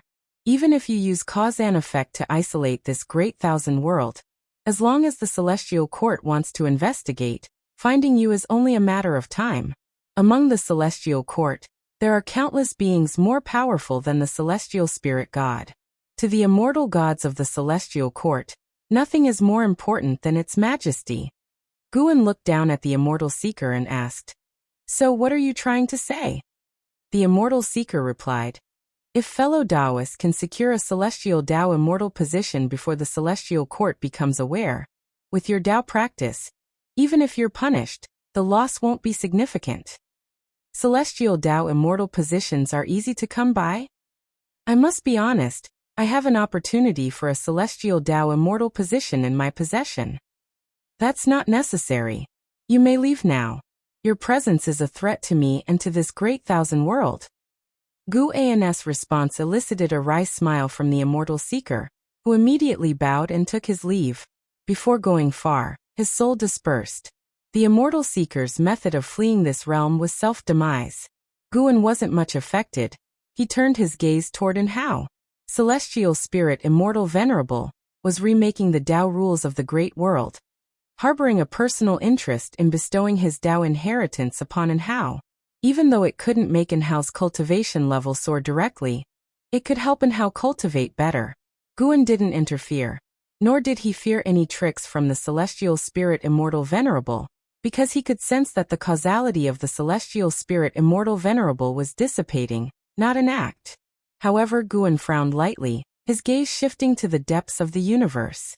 As the celestial spirit immortal venerable was reconstructing the rules of the great thousand world, celestial Tao destiny appeared out of thin air along with the Tao. This made Guan very curious about the connection between the heavenly Tao and the great Tao. He had always thought that the heavenly Tao was weaker than the great Tao, or that the heavenly Tao was born based on the great Tao. Now it seemed that this heavenly Tao was as dominant as the great Tao. The figure of the celestial spirit immortal venerable completely faded away, and Enhao had fully recovered from his injuries. Enhao looked around, his eyebrows slightly furrowed. He too felt the destiny of the heavenly Tao. Could it be that all of this was not the doing of the celestial spirit god, and he only chose to act at this juncture? Enhao muttered to himself. His gaze then fell upon Guan. Guan felt his gaze and turned to look. Their eyes met, and Guan understood what was in Enhao's eyes. Enhao couldn't make out Guan's expression, but being watched by Guan made him feel at peace, and a smile appeared on his face. Wasn't this the moment he had been looking forward to? You'd better think it through. The beings you save will eventually die, and the great thousand world will return to normal in time. Guan's voice reached Enhao's ears. Enhao smiled and retorted, "Master, how many of the beings you saved are still alive? They will eventually die, and you still took action, didn't you?" Guan asked, "Are you willing to let go of an ex-Xian? And your wife, your children, can you truly cut all ties? Didn't you make arrangements for them? The only person I'm sorry to is you. I've lived for nearly 10,000 years and never repaid you. Only caused you worries." Enhao spoke to Guan with a look of guilt. Guan really wanted to say that it was actually quite a simple task and no trouble at all, but looking at Enhao's expression, he knew that nothing he said would change Enhao's choice. Now Guan was strong, but not strong enough. At least not enough to free the great thousand world from the heavenly Tao. At least not enough to develop the world he lived in according to his wishes. However, Guan was quite relieved to see Enhao take on such responsibility. He couldn't change such an outcome, but he could leave Enhao a way out. Guan turned and disappeared into the void. More and more divine senses swept across, able to lock onto Enhao, yet not daring to come close. The previous battle made them shudder. Even though they hadn't seen clearly what had happened, The shadow of the eternal infinite divine sword and the grand and spectacular celestial I Dao skill still gave them chills. Even Taoist Zhangzizai immortal and profound Yuan free immortal would feel like they could be annihilated at any moment when facing the recent battle. And Hao looked toward the celestial spirit great world, his gaze filled with affection, and slowly raised his arms murmuring, "Young immortal emperor, I will carry out the task you left unfinished." Inside the Taoist field of the beginningless, an Xian celestial demon child, Chen Chuan, and others had not been stripped of their mana and chi power by the celestial spirit immortal venerable. They were always discussing the battle situation. Guan appeared out of nowhere beside an Xian. As he appeared, the crowd immediately gathered around. "Master, did you make a move? Was that sword intent just now the eternal infinite divine sword? Master, what's the situation in outer heaven now? And how in Jushi, who won and who lost? Who was the person who spoke earlier? They sounded so arrogant. I wonder how high their cultivation level is." Everyone kept asking, curious and excited. With the protection of the Taoist field of the beginningless, they hadn't truly felt the oppression from the outside world. Guan looked toward the celestial vault. "From now on, you will never see those two again." As soon as these words were spoken, everyone was stunned, their excitement immediately extinguished, and they subconsciously looked at an Xian. They weren't familiar with Zhu Shi, they only knew that an Xian and an Hao were as close as siblings. An Xian too was stunned. She didn't have a breakdown of emotions, but looked at Guan and asked, "Master, have you seen him already?" "Yes." "Then let it be." An Xian was very calm, and Guan did not say more. He turned to the others. "A new era is coming. The universe will become infinitely vast from now on. You will no longer live in the great heaven and earth, but in the great thousand world." The great thousand world? Everyone was astounded. They believed Gu An's words, and so they began to fantasize about the vastness of the great thousand world. And Sheng Tian was also somewhat dazed. Although he had cut off the cause and effect with An Hao, he had always hoped to meet An Hao. Would he really never be able to meet him from now on? SE of the Novel Fire. Any *T website on Google to access chapters of novels early and in the highest quality. Look! Celestial Cyan suddenly pointed at the sky, exclaiming loudly. Everyone turned their heads to look and saw a sun appearing in the sky that was growing rapidly larger. Celestial Demon Child was about to ask Guan when suddenly, an unimaginable shockwave descended from the sky, leaving everyone in a bewildered state. The scene seemed to freeze. Everyone was fixed in place. Only Guan could still move. Guan looked up and could see An Hao's figure, which was fading away. An Hao had chosen the same path as his father, the Celestial Spirit Immortal Venerable. The Celestial Spirit Immortal Venerable had chosen to sacrifice himself to reshape the Tao rules of the Great Thousand World. And An Hao had chosen to sacrifice himself to reassemble the shattered Great Thousand World. An Hao was able to do this because he had received the Tao of the Celestial Spirit Immortal Venerable. He had become the controller of the Great Thousand World. In order for all living beings to quickly survive the calamities set by the heavenly Tao, he chose to sacrifice himself. In this catastrophe, Zhu Shi was sent out of the universe by Immortal Seeker. The Celestial Spirit God was captured, and both the Celestial Spirit Immortal Venerable and An Hao fell one after another. At first glance, it seemed there were no victors. Guan sighed at the capriciousness of fate, but he was also looking forward to the brand new Great Thousand World. Anyway, this calamity was just a node in his life. He needed to keep striving to become stronger. Intuition telling him that one day he would no longer be able to conceal himself, and he would need to directly face the might of the Celestial Court. When that day comes, whether he would compromise and ascend to immortality or make other plans would depend on how high his cultivation level was. Guan retracted his gaze and walked toward his own pavilion. As for the immobilized crowd, they wouldn't have any issues. Guan deliberately allowed An Hao's power to enter the dojo, letting them rapidly get through the upcoming drastic changes of heaven and earth like all living beings. When they awoke, they would only think they had a dream. Guan suddenly looked in one direction, a trace of surprise in his voice. Everything in the universe was still under An Hao's power. Yet Xinjun was unaffected, still fervently drawing in her house. Guan felt a special aura from Shenzhen, one that he couldn't deduce. This made him even more curious. What kind of great Tao had Shenzhen stepped into? As Guan was pondering, a powerful light that drained all colors from everything descended from the sky, enveloping his figure and all of existence. If you find any errors, ads pop up, ads redirect, broken links, non-standard content, etc., please let us know. Report so we can fix it as soon as possible. Chapter 554 Nine Heavens Cyan Bird. Taiching golden immortal sunlight was brilliant, filtering through the gaps in the leaves and leaving patches of light across the grass in the forest. An ex-Cyan sat on a rock beside a stream, delivering a sermon to a group of boys and girls. Her voice was mesmerizing, so much so that even the birds perched on the trees cocked their heads to listen attentively. She had been speaking for half a day now, her patience greater than before, as a gentle smile constantly graced her face. Seeing the Qiankuan sect disciples enraptured by her Taoist teachings, an ex-Cyan turned her head to look around but couldn't find Guan. However, she believed her master was still there. Indeed he was. 10 yards away, on an old tree, Guan was lying on a branch, hesitating as he stared at his attribute list. Name: Guan. Lifespan: 9,555/89,904,572,611. Physique: primordial infinite body. Cultivation level: heaven balancing golden immortal realm perfection. 800 years had passed since the Great Thousand Worlds restructuring, a cataclysmic process, but under and how and the celestial spirit immortal venerables protection, all beings were unaffected, feeling only as if they had sunk into a profound dream. Upon awakening from the dream, every major sect realized that the world had become boundlessly vast, so much so that even beings above the heaven and earth flying immortal realm, who flew towards outer heaven, were utterly astounded by the current world. The endless expanse of the world, a thicker celestial Tao light layer, and the universe had become even more dim.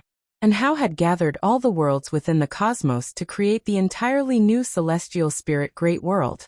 The celestial spirit great world was more than 10,000 times larger than the celestial spirit great world. In the previous 10 millennia, not only the celestial spirit great world had faced calamities of the heavenly Tao, but other great worlds experienced the same. Without the protection of the supporting Tao Sword Venerable, many had long been eradicated of all life. Thus, after the restructuring of the celestial spirit great world, the heavens and the earth became vast yet desolate. With the world so infinitely vast, and the number of living beings not even close to the new world's capacity, the calamities of the heavenly Tao receded. With no impetuousness left in nature's spiritual energy, young immortal emperor's proposal had been implemented by Anhao, and everything was evolving for the better. Worth mentioning is that after Anhao's sacrifice, his wife and children received considerable cosmic destiny, and within just 100 years, Guan witnessed the birth of a genius in the An family with a potential lifespan of 8,000 years.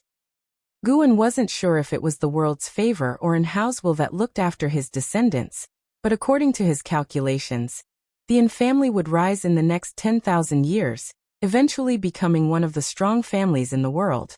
Right now, Guan's hesitation was not about the affairs of others, but his own concerns.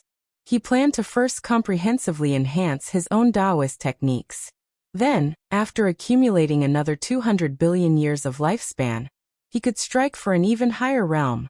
A lifespan nearing 900 billion years seemed massive, but in truth, if he intended to enhance every aspect, it would probably be spent soon.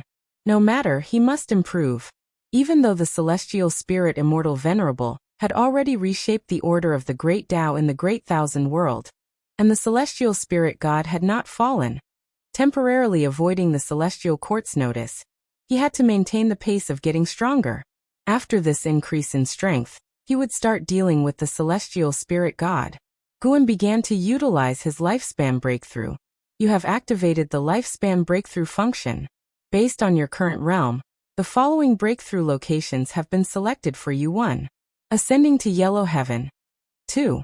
Celestial Extreme 9 Heavens. 3. Abyss Tao C4. Path of the Great Tao. 5. Eastern Sea Celestial Palace. 6. Primordial Emperor Domain. 7. Profound Abyss Divine Pool. 8. Golden Immortal Ancestor Tree. 9. Ling Mountain. Looking at the choices that had popped up before him, many of which he was seeing for the first time, Guan couldn't help but be moved by the infinite vastness of the Great Tao. The path of the Great Tao connected the 3,000 great worlds, and beyond the Great World were many more mysterious places. Guan's previous breakthrough had taken him to the celestial extreme 9 heavens, which left a deep impression on him. After some contemplation, he felt that returning to the celestial extreme 9 heavens was the best option. He was uncertain of the other locations, and although the celestial extreme 9 heavens had powerful beings, they were few in number. With his decision made, Guan chose the celestial extreme 9 heavens for teleportation. Teleporting to celestial extreme 9 heavens will require the consumption of 10 billion years of lifespan. Do you wish to proceed? Continue. Guan closed his eyes after making his choice, and that long-absent sensation of dizziness appeared. After a while, Guan opened his eyes, and what met his gaze was an endless sea of clouds, majestic and vast. The sky was still so high, with no land in sight, and no matter which direction he looked, he saw nothing but the sea of clouds and the sky. He immediately activated his lifespan barrier, and sat down to meditate on the spot. Without saying a word, he began to evolve and improve, starting with his physique. Each time, Guan invested 1 billion years of lifespan, operating slowly. It took nearly 4 billion years to advance from the primordial Tao golden body to the primordial infinite body. This time would surely take even more. Billion after billion years, Guan was collected and composed, not feeling the slightest bit of heartache. In the end, it took approximately 50 billion years for the primordial infinite body to advance to the primordial reincarnation, undying body. As the final prompt fell, an enormous surge of Tao spiritual qi flooded towards Guan. The boundless sea of clouds began to churn in a very short time, luckily, not as dramatically as the previous breakthrough. Guan closed his eyes and began to immerse himself. An hour later, his physique's transformation was successful. With the primordial reincarnation undying body, not only did his physique grow stronger, but the power of the Great Tao could no longer control his flesh, and it was not worn down by reincarnation. Even if his lifespan reached its limit, his body could exist forever. Now he could enter reincarnation in his physical form as smoothly as a fish takes to water. Guan opened his eyes and his gaze fell on the cultivation technique column in his attribute list. Upgrade the main technique first. Great Tao Great Freedom as you wish Bible. He began to invest lifespan for evolution. Investing 36 billion years of lifespan at once, the Great Tao Great Freedom as you wish Bible was elevated to the Taoist Dominator skill, reaching an in-depth level of understanding. Tao spiritual qi surged toward him once again, and an endless stream of Taoist technique memories burst forth in his mind. Sarthanelfer. Net website on Google to access chapters of novels early and in the highest quality. The Taoist Dominator skill, as the name implies, could dominate the Great Tao. Once mastered, Guan could comprehend any kind of Great Tao, and in facing any kind of Great Tao, he could discern its weaknesses in an extremely short time. Most importantly, this technique could merge the 3,000 Great Tao into one force, aptly named the Dominator's power. Another half an hour passed, and Guan successfully mastered the Taoist Dominator skill. He didn't have time to experience it in depth and continued to enhance other Taoist techniques. Regardless of the tier the Taoist technique reached, lifespan evolution could always allow Guan to master it within half an hour, which was also a significant advantage. The Great Thousand Following Heart to Void skill was upgraded to the Sun and Moon Selfless Divine Tao, consuming nearly 50 billion years of lifespan. This technique helped Guan to conceal his cultivation level and aura. Even those with a realm higher than his could not see through it. Though of course if the disparity in cultivation was too vast, it might not remain hidden, which was why he continued to elevate this technique. The Sun and Moon Selfless Divine Tao was even more domineering, allowing Guan to disappear into the order of the Great Tao. Even if he was still present, no one would detect him. He could even turn his aura into the sun, moon, and stars, perfectly concealing himself. Again, the inheritance took half an hour. After the inheritance ended, Guan's eyes turned to the secret skills, preparing to upgrade his combat methods. Just then, a vast aura descended, one that far surpassed that of the heaven-balancing golden immortal, causing a slight change in Guan's expression. He looked up. He saw a gigantic Siam bird appear in the sky, its wings spread wide, eclipsing the sun. Its feathers shimmered with the colors of the rainbow, like a godly bird from creation, radiating an endless ancient and holy aura. This Siam bird was by far the most colossal creature Guan had ever seen. Even set against the celestial extreme nine heavens, the celestial vault seemed almost incapable of containing it.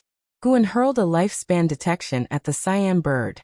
Nine heavens Siam bird, early stage of Taiching Golden Immortal Realm 218,726,929, 702/50, 000, 000, 000, 000, 000//50, 000, 000, 000, more than 200 billion years old. A lifespan of 50 trillion years. Truly terrifying. Killing it would direct unlock the ability for a trillion years of lifespan. But the words Taiching Golden Immortal only allowed Guan to contemplate the idea. Of course, even if Guan had the ability to slay it, he would not take action. That was not his style. Moreover, he suspected that behind the nine heavens Siam bird, there stood even more powerful immortals, like the nine heavens immortal emperor. As Guan marveled at the nine heavens Siam bird's lifespan, the bird suddenly descended, landing 10,000 miles away. 10,000 miles is a long distance for mortals, but to the nine heavens Siam bird, a single movement of its claws could reach Guan's dojo. This made Guan tense, ready to teleport away at any moment. The nine heavens Siam bird folded its wings and perched on the sea of clouds, its head reaching unscalable heights. Guan then saw a figure emerge, the white-robed woman known as the nine heavens immortal emperor, appearing atop the head of the nine heavens Siam bird. As before, Guan was still unable to perform lifespan detection on the nine heavens immortal emperor, indicating that her true body was not present. Two powerful entities appeared beside her, causing Guan to dare not continue his evolution. He decided to wait for the nine heavens immortal emperor and the nine heavens Siam bird to leave before resuming. If they refused to leave, he would have no choice but to teleport back to the celestial spirit great world.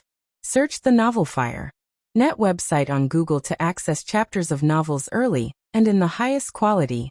If you find any errors, ads pop up, ads redirect, broken links, non-standard content, etc., please let us know. Report so we can fix it as soon as possible. Chapter 555. Entering Reincarnation. Nine heavens immortal emperor stood atop the head of the nine heavens Siam bird, his gaze sweeping across the sea of clouds, which tightened Guan's heart and made him constantly ready to teleport back. Each teleportation needed 100 billion year lifespan, making it 200 billion year lifespan for a round trip. Naturally, Guan was reluctant to return lightly. The nine heavens immortal emperor had not discovered the lifespan barrier. The nine heavens Siam bird was also unaware. After a while, a slightly childish female voice rang out. "Your Majesty, are you truly not going to the grand assembly of 10,000 immortals?" Guan could feel that this voice originated from the nine heavens Siam bird. Even though the Siam bird had not spoken, the nine heavens immortal emperor, looking into the distance with a cold expression, replied, "Boring. I've attended several times. There's not much difference. All superficial interactions, and I don't need the opportunities from the grand assembly of 10,000 immortals. Your Majesty, although the celestial extreme nine heavens is uniquely endowed, discussing Tao with other immortal cultivation great powers could further aid your cultivation. If you wish to go, you can go on my behalf. If you don't go, there's no point in me going. Forget it, let's not go. By the way, Your Majesty, what do you think caused this anomaly?" The nine heavens Siam bird changed the topic and looked around the boundless sea of clouds as it spoke. The nine heavens immortal emperor, expressionless, said, "The celestial extreme nine heavens, located above the great thousand world, is a juncture of the great Tao. The anomaly here might have originated from the lower realm. Even I cannot directly determine." Hearing this, the nine heavens Siam bird fell into thought, its bird eyes flickering with strange light. Above the great thousand world? Guan captured this information. growing more curious about the celestial extreme nine heavens. Could it be that the nine heavens immortal emperor has no connection to the celestial court? Guan did not feel the celestial Tao destiny from the nine heavens Siam bird. And as for the nine heavens immortal emperor, since she was not the true body, he could not sense anything. If he closed his eyes, he wouldn't even be aware of her presence. After a while, the nine heavens immortal emperor leaped into the air and flew towards the distance. The nine heavens Siam bird followed closely behind, and they soon vanished at the end of the sea of clouds. Guan relaxed and waited patiently.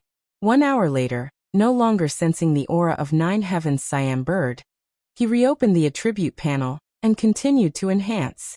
Next up was the eternal infinite divine sword. Although he had already mastered the sacred heart sword Tao, which merged with the river of sword Tao, deemed an independent existence, he felt he couldn't solely rely on the sacred heart sword Tao. He needed stronger sword techniques as his trump card. The eternal infinite divine sword evolved into the 3,000 slaying Tao swords, achieving the mastery realm, consuming 80 billion year lifespan. During the half-hour inheritance, neither the nine heavens immortal emperor nor the nine heavens Siam bird returned. Thus, Guan continued to invest his lifespan in evolution. Profound yellow eternal Tao step advanced into Taoless celestial net step, consuming 42 billion year lifespan, and reaching the realm of integration. Celestial dark purple micro Saint Tao body evolved into Hongmeng void golden body, also at the realm of integration, consuming 76 billion year lifespan. After upgrading the most core Taoist techniques, Guan turned his attention to the great soul capturing immortal technique. This technique could perform soul search, but as the enemy's realm was higher, the difficulty of soul search increased. It needed enhancement. This was still the transformation of soul capturing technique that Jiang Qiong had taught him years ago. Guan spent 130 billion year lifespan in one breath, allowing the great soul capturing immortal technique to advance several levels, finally evolving into Calamity Absolute I. Calamity Absolute I could not only perform soul search, but also bring bad luck to the enemy, with the nature of the calamity shaped by the caster's imagination. A very domineering divine skill. That's it. Search * the novel. F.I.R. NT website on Google to access chapters of novels early and in the highest quality. Guan dared not continue evolving because, accounting for the lifespan barrier's consumption, he only had 230 billion year lifespan left and still needed 100 billion year lifespan to teleport back. After a series of evolutions and enhancements, Guan felt a complete transformation even though his cultivation level had not increased. His strength had greatly changed. Now handling celestial spirit god should be effortless. Thinking this, Guan stood up. He gazed at the